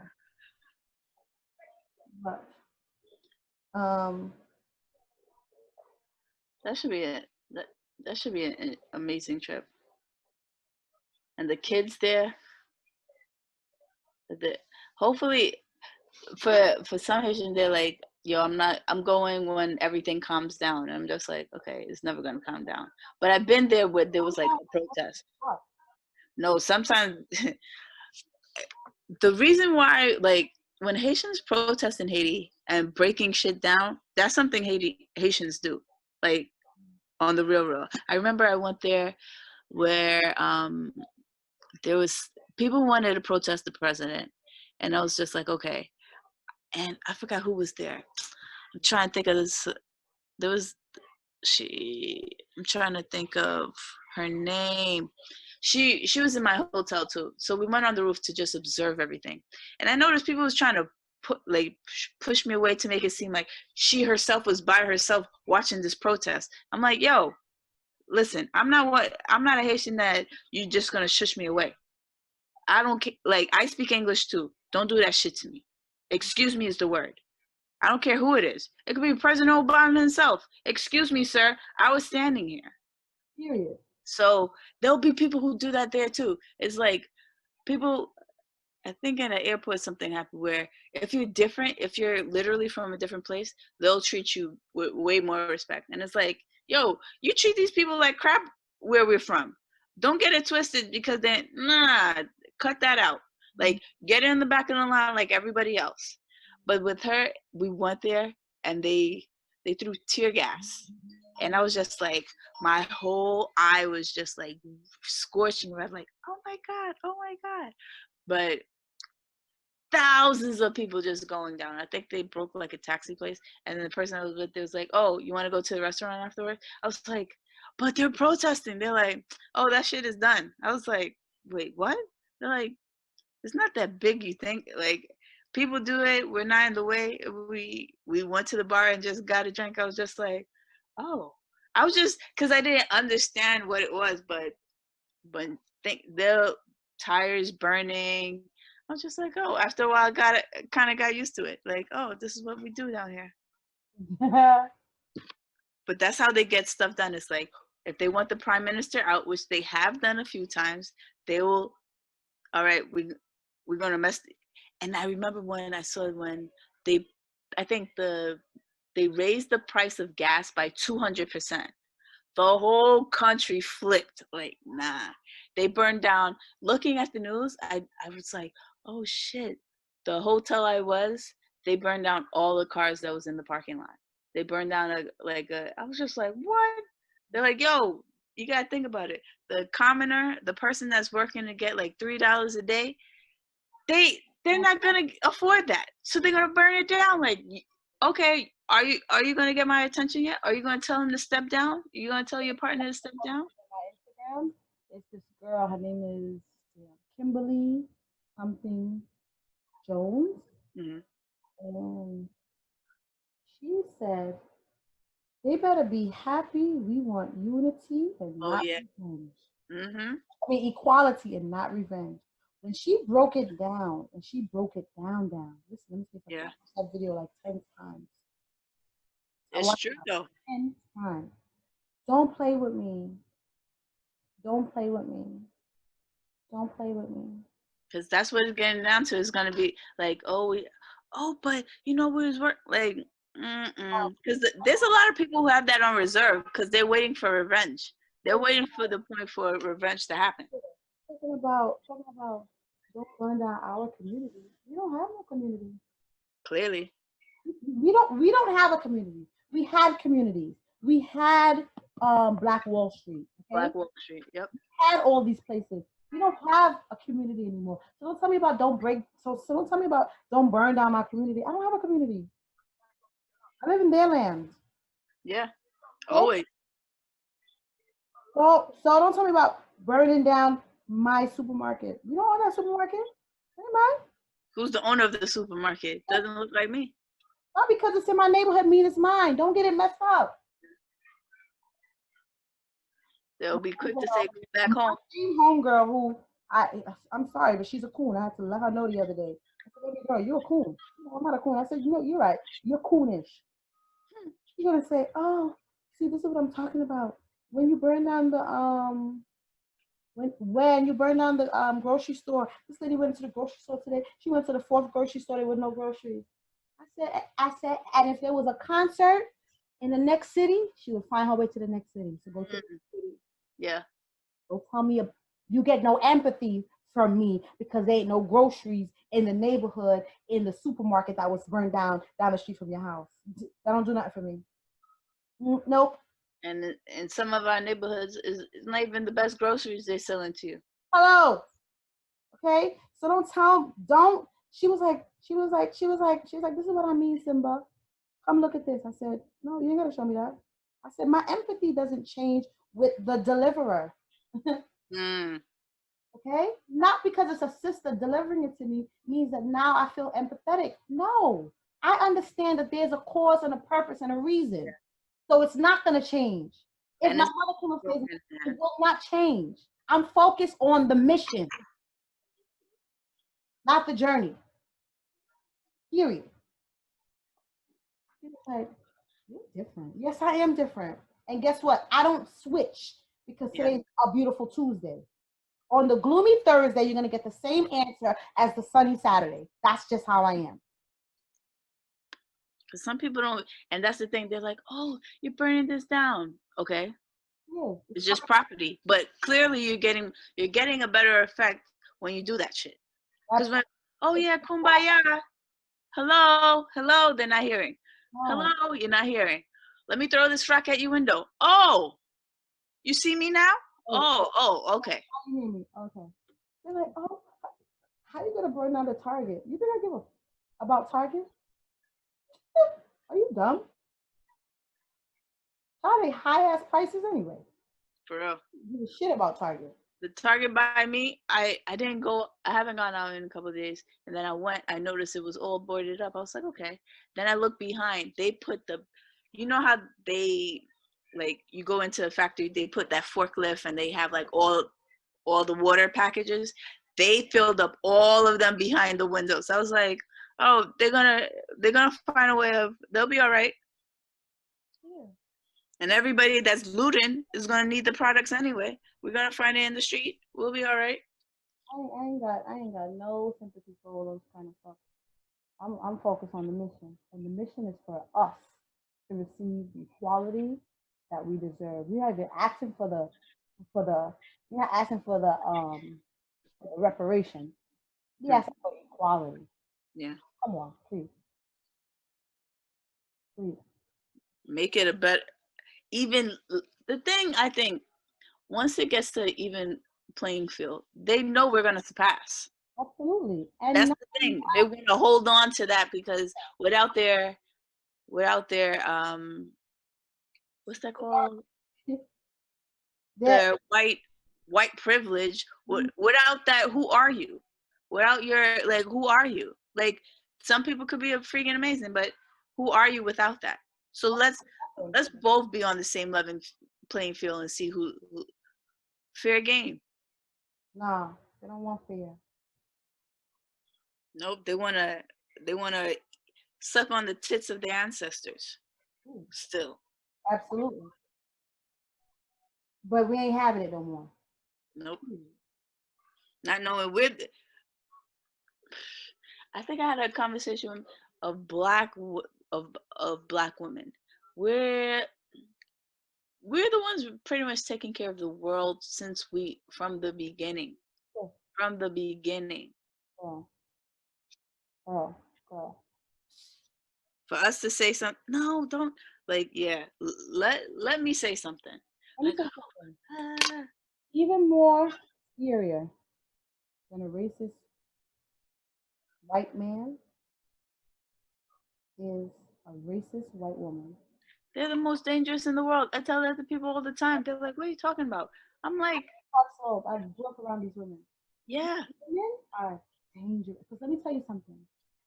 Throughout a white woman's life, she is taught to be civil. She is taught to be politically correct. She is taught to not express herself in the way that she would if she was in the indoors. She mm, must be cookie cutter. yeah, 365. Those are the people to be even more scared of. Because those are the sneaky motherfuckers. mm-hmm, Those mm-hmm. vengeful motherfuckers. Those Like, oh, this happened to smile me. on your face and give you cookies. Mm-hmm. Patting on your desk behind your back. I don't trust them at all. I don't trust them. Everything is like you can run over them with a car. Oh no, it's fine. No worries. No, everything is fine. Love it. Hmm. Nah. I told some, I was like, they're the ones you, they're like, what are you talking about? I said, as a black woman, anytime something happens to me, I have to speak up for myself. I saw somebody who tried to curse out my homeboy when we did a photo shoot, and I cursed them out for, like, on his behalf, like, you're not going to do that to him. You're not. And then I was like, black woman she will fight for herself. Absolutely. Oh yeah. What? Always for herself. White woman, she'll have a white man because she's always going to be protected by her white man. Not only that, a brother at times will defend her too. Like, sis, calm down. Wow, really, brother? Really, Absolutely. Absolutely. really? Absolutely. And then, oh, why are you acting like that? This is like, no, no, no. As a people, we have a very long way to go. But I Yeah, must say that in these current times that we're going through, and these monumental changes that we're seeing taking place, it's a great time to be alive. yeah, Great yeah. time to pay respects to our forefathers and thank King Malcolm, Marcus, and all the other fighters and activists and Rosa Parks and all these people who made their mark in history for these changes to now be even more extraordinary. Extraordinary. And I'm just happy. I just need the momentum to continue. Yeah. I need the people. That's some, like, the longevity. And then there's June 19 and July 7th, that they want everything to, like, no shopping. It needs to be for the whole weekend. You ask That me. it shouldn't be just a day. Yeah. If like the whole um bus boycott was a year. That's the momentum we need. And I'm seeing there was a page that I'm on Facebook where like establishing Black community. And what I find interesting is they allowed white people in the group. Here's the deal. And they're like, oh, you know, they're allies. And in my head, I'm just like, here's the problem that, here's the problem, right? Yeah. Black people, we work so hard and we want to be so inclusive. We want to be so inclusive. Yeah, everyone's allowed. No, everyone is not allowed. This is going to be for us, by us, period. Yeah, FUBU all the way. They're like, now, later on down the trenches, we can survey those other people because there are some good in the others. Yeah. But as far as foundation is concerned, it's going to be for us, by us. I was just on a Zoom call, right? They were talking about, you know, all the fundamental things that Black people need to do. And one of the things is that we need to, there's no Black constitution. There's no like, there's no not included. There's no written document that should be our code for life. When we wake up in the morning, it should be our code. Now, some people would say, oh, that's not needed. We know right from wrong. No, it is needed because just like the Bible, just like the 10, just like the, what is it? Just like the thou shalt, what is that? What is that called? The commandments? Yes. Just like the 10 commandments from the beginning of time, there needs to be some sort of principles that we live by that will shape our decisions in life, period. Yeah. So we were talking about that, and then one of the guys was like, yo, yeah, I know you guys are saying, you know, for us, by us, but, you know, I was raised by a white lady. You know, I have white brothers and sisters, and my sister will do great in this group. And I was like, oh yeah, she'll do great in this group, but later on down the line, she's not gonna come right now. Yeah. Not if I'm gonna be part of this. She's not gonna come right now because as great of a person as she is, she doesn't understand our struggle. So she can't understand. She can't understand how this foundation needs to be laid down. Okay. So later on down the line, Kathy can come through, but not right now. We don't need Kathy right now. We will use Kathy when we need Kathy. Yeah. That's the thing that, oh yeah, you know, come on in. Like, nah, not everybody needs to be in your house. Not everybody needs to be in your house. We always want to be inclusive of others. We want, and that is, and I can't blame people for that because at the end of the day, when you don't see color, which we all see color. Let me rephrase that. When you don't have a reason to be intimidated or have a sense of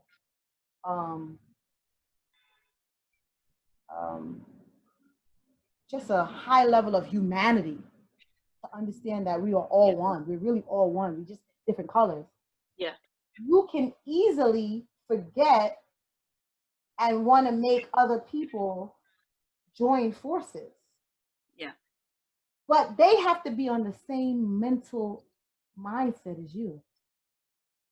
And because they have grown from children now into adults with a mindset that they are superior, sometimes subliminally, unconsciously, they will do things without realizing that, number one, privilege exists. Yeah. And that it exists and it affects those who don't have privilege in every single thing that they do. In every single thing that they do, okay? There are situations that I've gone through that you will never go through. Yeah. Because you are significantly lighter than I am, okay? Yeah. So just to go from the spectrum from white all the way to black, they can't understand. They can't understand. So we're going to start the fundamentals of something that's supposed to be the revolution of the Black person, Kathy can't be here. Sorry. Clearly not. Because you don't understand it. You can't you can have 10 black dicks in your mouth at one time. You still will not understand my life and my struggle. Okay? They'll be like, but, because this is the thing. They're so used to being in everything that for them to step outside and stay outside, they're like, wait, how come I can't be inside? I'm so used to being into every sauce, like everything. I'm down. I got black friends. My boyfriend's black. My husband's black. Baby girl. Yeah. Yep. And it's just a fact. No matter what.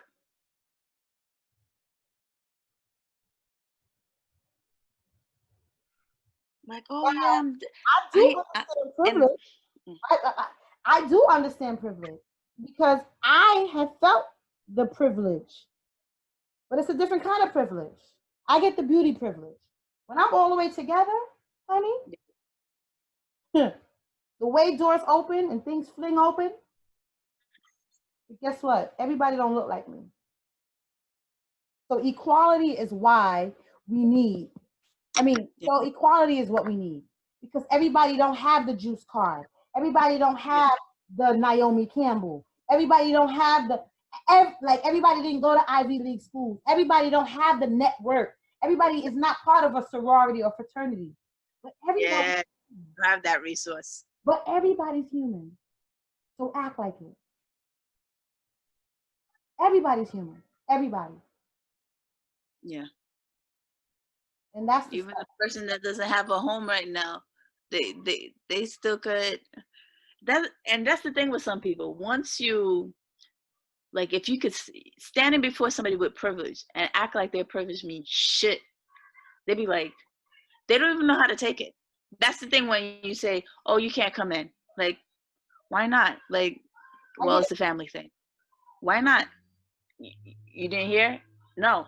That's it. Sometimes it's not even worth even going into detail. No is no. That's it. That's like the lady in the park. Yeah. You're gonna leave. Like, she's like, do what? Who tells me what to do? Right? A black man's gonna sit here and tell me what to do? Absolutely not. Yes, they're so used to, like, no, I'm not gonna do what you say because you said it. That's it. To me, part of why George Floyd died is that same kind of like, y'all are not going to tell me to get off of him. I'm not going to listen to you guys. This is my show. I have the authority. I'm the man. It's like, it's so much. Oh God, so much. It's so much. It's so much. And it's so much that when folks can't get it and don't get it, it's because they don't want to get it. They don't want to get it. They don't want to get it. Yeah. They're used to staying comfortable in uncomfortable situations. Like, my brother doesn't understand how to switch up at all. He's not that dude. I know how to switch up. My brother doesn't know how to switch up. He didn't go to school. He's not that guy. So because I know how to means I'm going to sway to the left? No, because I am my brother's keeper. Yeah. Yeah. I'm my brother's keeper. So my juice card can't get transferred over to him because it has my picture on it. So I need to move as though I don't have a juice card. Yeah. Also, my neighbor out his mouth said that to me. He said, Simba, why are you out here? You got the juice card. Now, he knows that I know judges, lawyers. You know, I make a call in 2 seconds. I could fucking murder somebody. Make a call in 2 seconds, I'm out. He knows that. He knows very well. He's like, Simba, but me and you, we got the juice card. I said, but what about all of our other friends and family that don't got the juice card? That's the problem we have. We think about ourselves. Yeah. It's not about me and you. It's about us. Yeah. As a people. And there's enough for all of us. Oh my God. When I tell you these topics get so, it's so deep. It's so deep. It's so many layers of deepness. Because it wouldn't become like to be comfortable. Oh, I got this, but then you see your fellow brother or sister suffering. How good is it for you to have it if the other one can't get it too? When I see people who like get a little money and all of a sudden they're Republican, okay, but what about your auntie, uncle, grandma, and all the other people who rely on social services to get by? You gonna Yeah, you gonna pay for granny's surgery? No. So why would you vote for somebody who you know is not yeah, going to be thinking about the betterment of the people around you? Oh, because you're thinking about yourself and your taxes and this, that, and the third. When you should be thinking about the majority of the people rather than just yeah. yourself. Especially in your community. That shit is mind boggling. In the community that you grew up in. These are new Yeah, money people. These are new money folk. You ain't no old money folk, honey. But you because moving oh in my, because you got like a good coin. Boy, bye. Boy, bye. You get no respect from me. Don't even talk to me. When I see that guy again, I'm gonna spit on him. I'm gonna spit on my neighbor. When I tell you, when you got when I the came home from the juice card. protest and I came home with no voice, is because I called him every name in the book. Called him a coon. I called. He was like, nah, they can't be our neighborhood. I said, what neighborhood is ours? Not because we lived here our whole life. I mean, it's ours. What do you own here? Besides the house that your mother still owns a mortgage on, what else do you own here? You own Flatbush Avenue. What store you own here? What store your peoples own on Flatbush Avenue right here, right now? Besides Sugar Cane. This is not our neighborhood. Yeah, People get it to so much run you, up. pay you off. As soon as they, oh, I'm gonna get out of here. I'm gonna uh, to the highest bidder, and the highest bidder does He not look can't at even, people like us. he can't even afford an apartment in our neighborhood. Mm. Okay?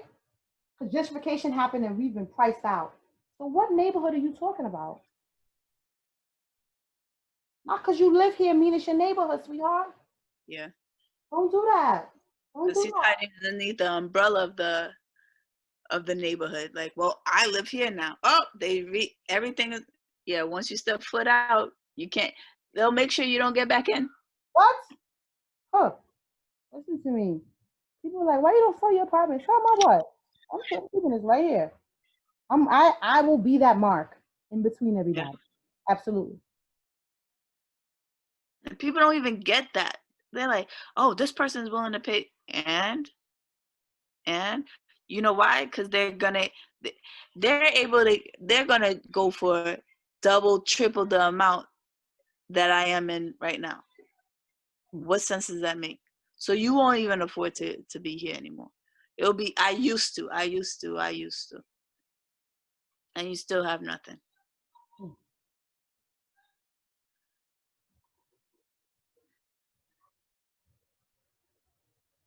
Growing up, I'm thinking, oh yeah, I'll be able to get my own, and yeah, but a lot of things haven't been done for that to be even. Doors are not that easy to be open anymore. It's getting smaller and smaller.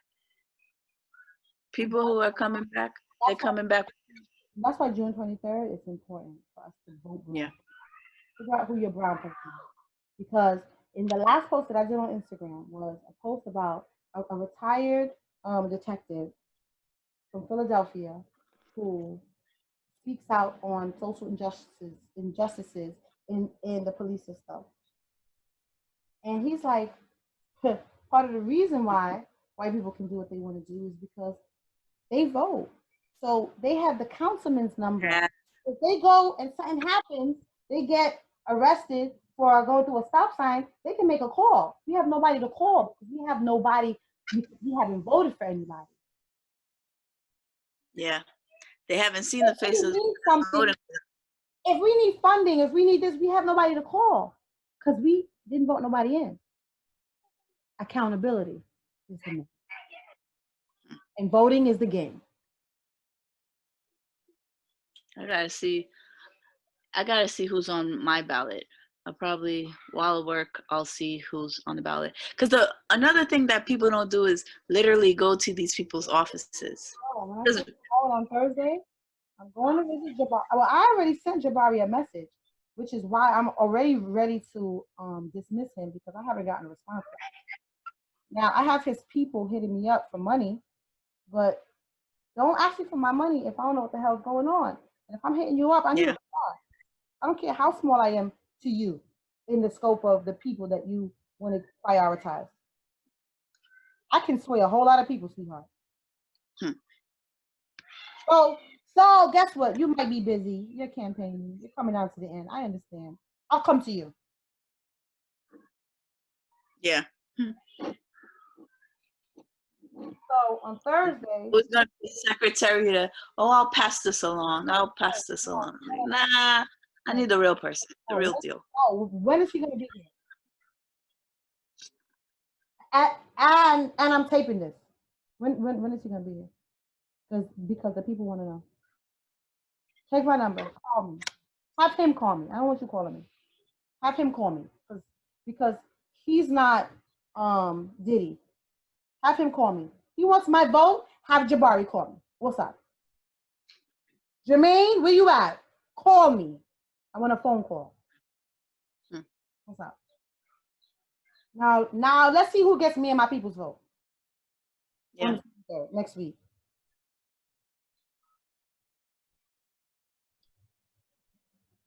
And then because guess what? November, that election is gonna be something. Because guess what? If I walked into that white lady's office and I said I need to speak to her, she'll be on the phone. Let's really go there. Let's go there. Even though I didn't want to go there. Let's really go there. Yeah. So let's see who's getting my brown vote. I'm voting brown for sure. But let's see which one of you are gonna get it. What you offering? What you got on the table? What's your MO once you get in? How many people you have on staff that looks like us? Hello.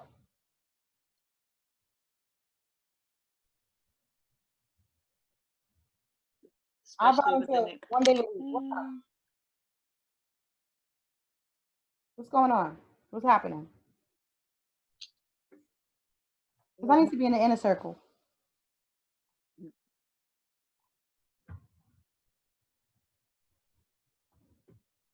But it's so many layers, I remember I was looking for getting signatures for I think for justice for a candidate. And I'm going house to house. Some people there, some people there, call white people, pick up. Oh, I'm home. Knock on the door. I need the signature. Oh, for this candidate? Okay, signed. I went to this one household.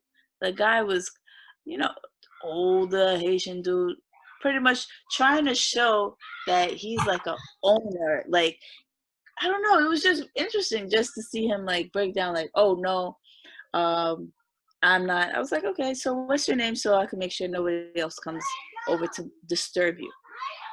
And then you can see he's trying to but it was some sort of, I was just like, oh, probably won't vote or probably did vote or have no idea what's going on. A lot of people don't know what's going on. Don't know or don't realize, well, why is this not happening? But they don't even understand the chain of commands. Hey, go to this person could do something for you. Literally. They're sitting down complaining to each other is not solving anything. Not solving anything at all. And guess what? I say to the people who complain all the time, right? You complain. Every time things come around, new person coming, you complain. It takes you, it will take you 30 to 45 minutes to go vote. Wouldn't you rather go vote for the possibility of change than to sit around and not do nothing and see years of no change? That don't make no sense to you? That doesn't make common sense to you? You can spend 30 to 45 minutes going to vote for the possibility of change. Or sit on your ass and complain year after year after year when there's no change. Don't tell me nothing, please, sweetheart. Please, please, please. And they usually, oh, I wish this, oh, I should have, I wish things was done differently. Yeah, what did you do to help change the future? Complain? How many elections? How many elections do you vote for? Oh, I only vote for president. What? I watched this mom literally was breaking down. Oh yeah, the importance of election. Seeing that, I was like trying to find her name. I was like, when was the last time you voted? She said, when Obama's first round. I said, ma'am, after a couple of years, your name is out of the books. They think you're not in the, like, you don't live here anymore. You're there. You have to literally be an active voter. And she's looking, and in my head, like the way she was breaking down everything to her son, you would think she was in the polls every single election. No. And I was just like, wow. Good You're talkers. teaching your kid one thing, but you're doing, Some people are yeah, just really good talkers. Like I learned that with my girlfriend. She's a really good talker. yeah, But is there anything behind it? I don't know. yeah. Very Just to little keep, behind it. just to have things up and going. People don't, I'm just like, you have to do something. Even to get like for me to get parents to mobilize, they were like, oh no, they said, I was like, you're the parent and you're the customer that they have to make happy, right? They're getting paid because of you. You brought your child here. So you ask for what you want. And everybody's like, oh, Erica, you're a tyrant. You're a tyrant. I was like, no, we're going to get what we're supposed to get. Our kids deserve this. They're like, oh, pushing. We had a nice, and I remember I was like, this is going to be the end. I wanted to do Black History Month. And then 2 weeks later, school is done. I was like, they're not going to hear the end of me. Oh, miss, yes? How can I help you? Oh yeah, all the kids deserve this. And then all the teachers, when they saw, they was like, you guys did an amazing job. Yeah, we could see the potential. These kids need to see themselves. Whoa. They don't get it. And that's what I noticed. I was like, in the school that I was like, why is there not any Black men? Why aren't there any men? Men are teachers too. And I heard one mom had said, oh, when they have to use the bathroom. I said, excuse me? There's women that could do stuff to little kids too. Hello. White women, are you kidding me? Hello. So I should feel more comfortable with a white woman near my son versus a Black with my son? Are you kidding me? She was like, oh, I was like, no, that's not, nope. They need to be able to interact with their own kind, not only seeing, oh, this is the only person I'm supposed to feel safe with outside of my household. In addition to that, because of the lack of males in the household, we need more male Black people. Yes. That was I was like, no, and I remember when I had put your queens, the kings and queens, and they had, when I was trying to get information for them, I said, I need a king to come to the school. They were like, I said, that was a whole bunch of queens, girls, and I think a lot of what people who, because I have a son, I realized I was like, his image need to be seen more for him. He's always surrounded by women teachers, this. I need him to see a king for himself. And people's like, what? I was like, there needs to be a king here. When they came, all the boys see themselves like, yeah, look at the king. I'm a king too. Yep. Children are so impressionable. These are the years that you should be teaching them history, teaching them their potential, teaching them, shaping them for the future. Because they are the future. Period. When I'm walking down as an old lady, I'm not looking, they'll be like, oh, I remember that lady. Hey, how you doing? I'm fine. Oh, you're going to be like, No, I'm gonna be like, when I'm like, in my hundreds, I'm gonna be saying that. But after I'll be like, how you doing? Are you keeping yourself strong? Yeah, sugar. Darling.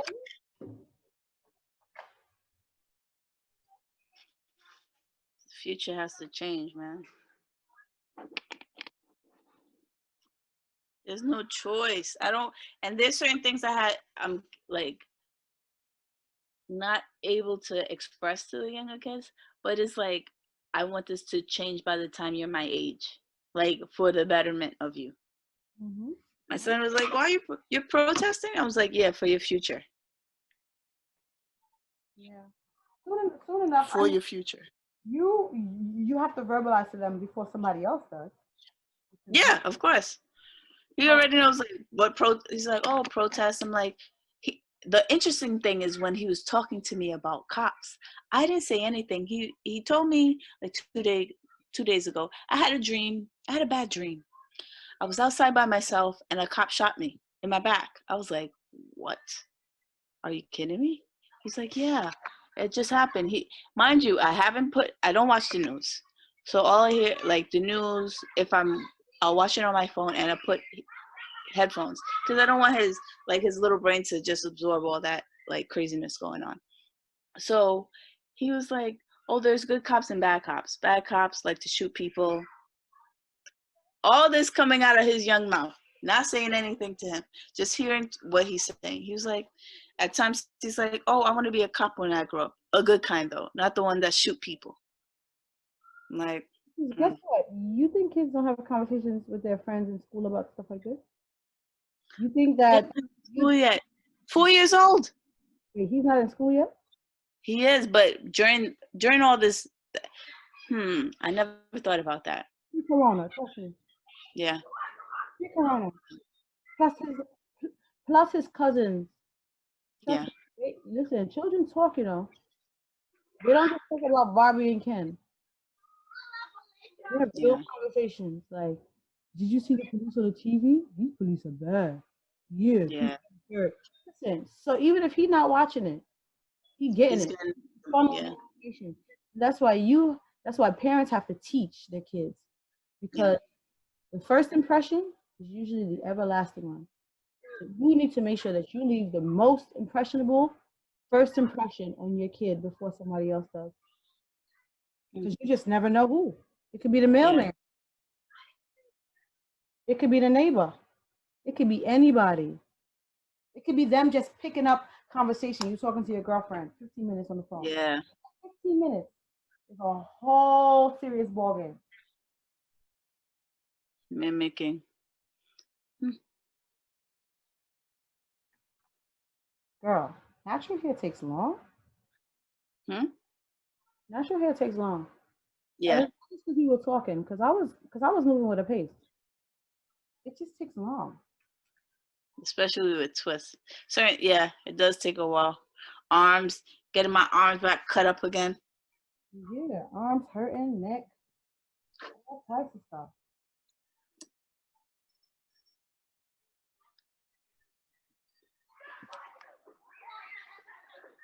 Anyway, after I beat this face, my intention is to go outside.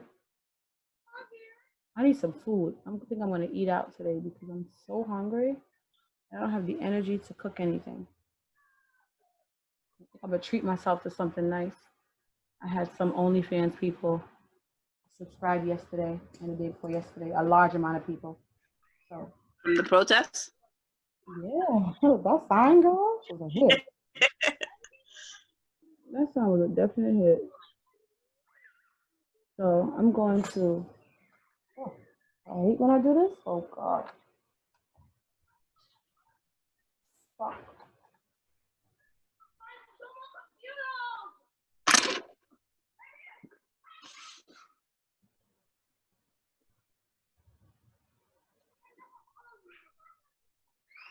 Think how she took the boys, because there was no way you're gonna be able to do this.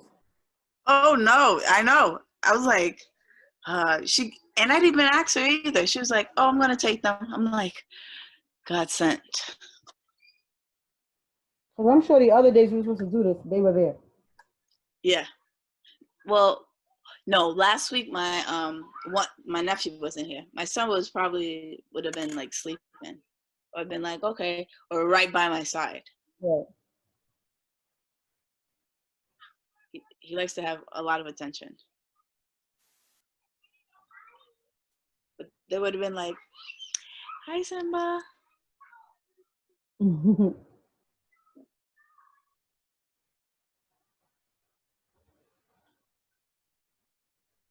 Last time my nephew was like, "Oh, I'm going to her house," and started preparing all his clothes. He's like, I'm gonna go spend the night. I was like, really? No, after Boy, quarantine, put your stuff in.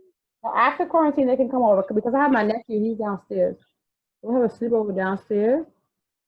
I'll I'll pull out the sleeping bags.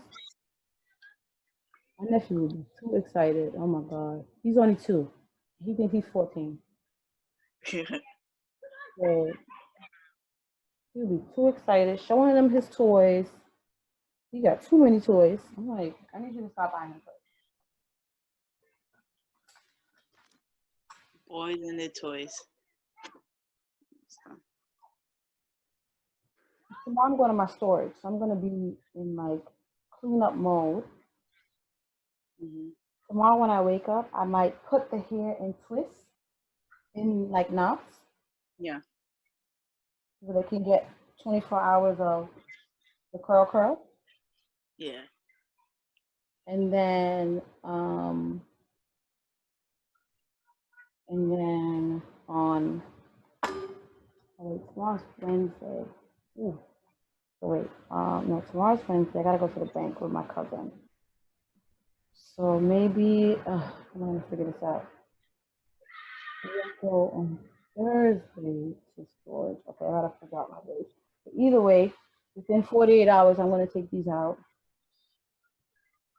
because I can't do 3 days. I'm one of those people. I can't have a style for too long. Yeah. That's the ideal, but for me too. Yeah, that'll be Thursday to take it out and air it out. I'll probably take mine maybe down tomorrow night, if anything. But take down the Bantu or take out the twist. Maybe because I have to work. Well, it doesn't matter how I go to work. I could literally go with the Bantu nuts.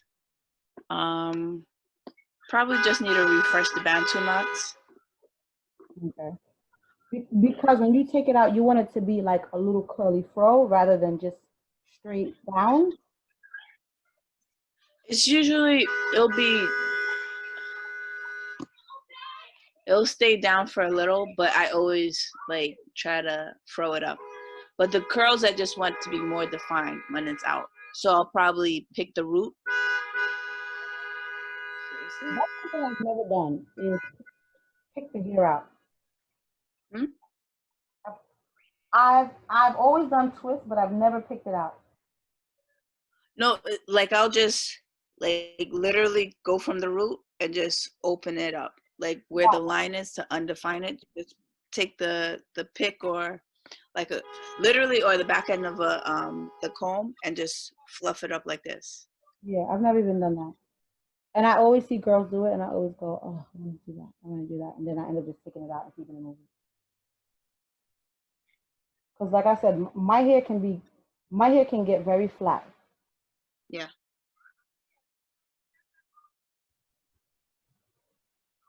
But after like if you take it out, do a twist out look and then change it up.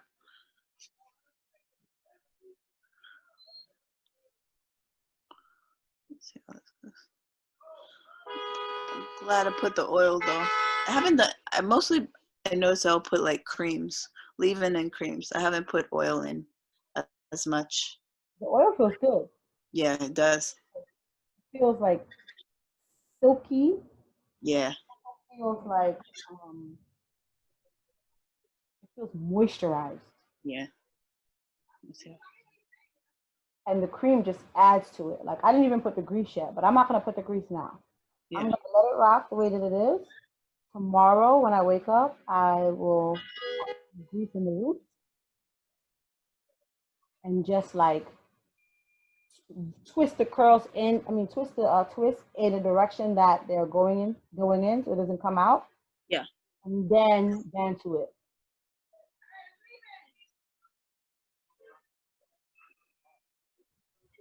I'm kind of liking that. the length that my hair is now, I do kind of miss. It's gonna grow back to the longer length.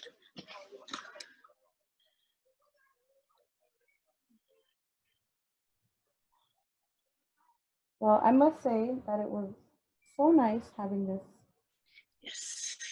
sit down with you. Well overdue. Very. Um, This was fun. yeah. I expect you to have a post by, because what's today? Tuesday. I expect you to have a post by Saturday. Okay. No, by Friday to be posted on Saturday. So what I've learned is the good days to post on YouTube is Wednesdays and Saturdays. Okay. So you might get with their program and have your content ready for Friday so that Saturday by noon it's out. Saturday noon. I'll put that. All right.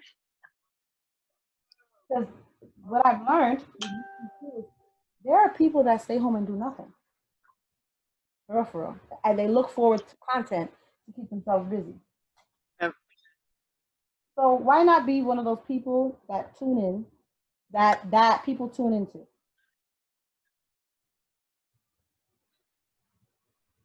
I will. I should do something. Wait, you said Wednesday? I should put something out tomorrow. Like, hey everybody. Yeah. As I'm taking these down. Yeah, just hey, I've been gone. Let them know what you've been up to and why you're back. Yeah. I see you have subscribers, so they'll probably be excited to see something pop up. Blowing off the dust like, hey everybody. And then at the end of the video or even the beginning of the video, say anybody that's on a hair journey, please send them this video. I think I could be that motivating factor or that positive or something to help them with their journey. Because let me tell you something, this journey is real. You can easily get sidetracked, off track, all types of tracks.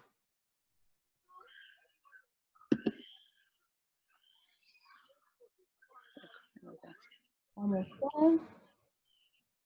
I finished this. Try to.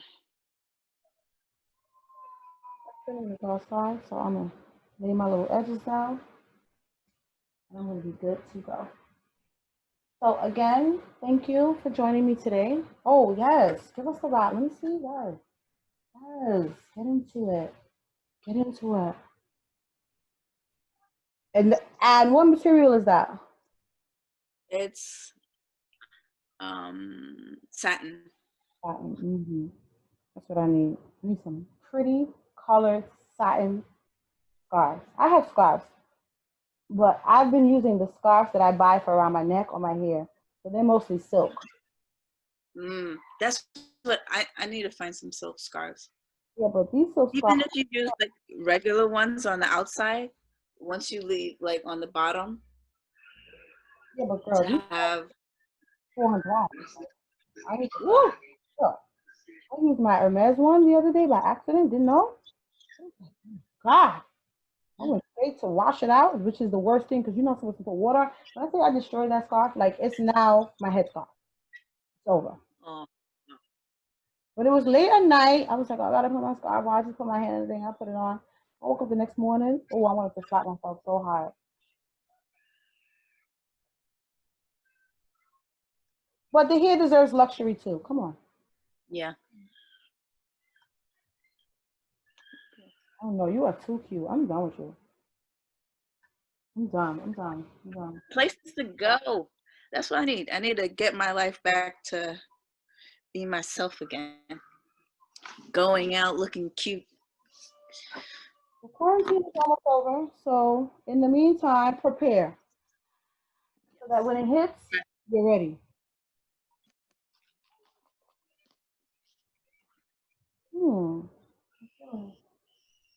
That's screaming like that.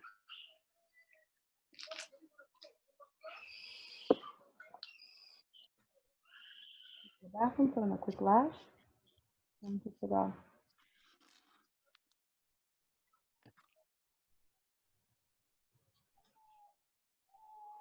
Bring this bad boy in. So I will see you someday this week. I'll stop by. Okay. The boys. And if you need me, you know where to find me. And thank you Oh. again. My hair would not be like this right now if you were not on this call. I says subscribe. You guys see her name there. Subscribe. Don't play. Erica Naturally. Erica, ERICKA Naturally. C and the K are together. They're not options. Well, with that being said, bye, bitches.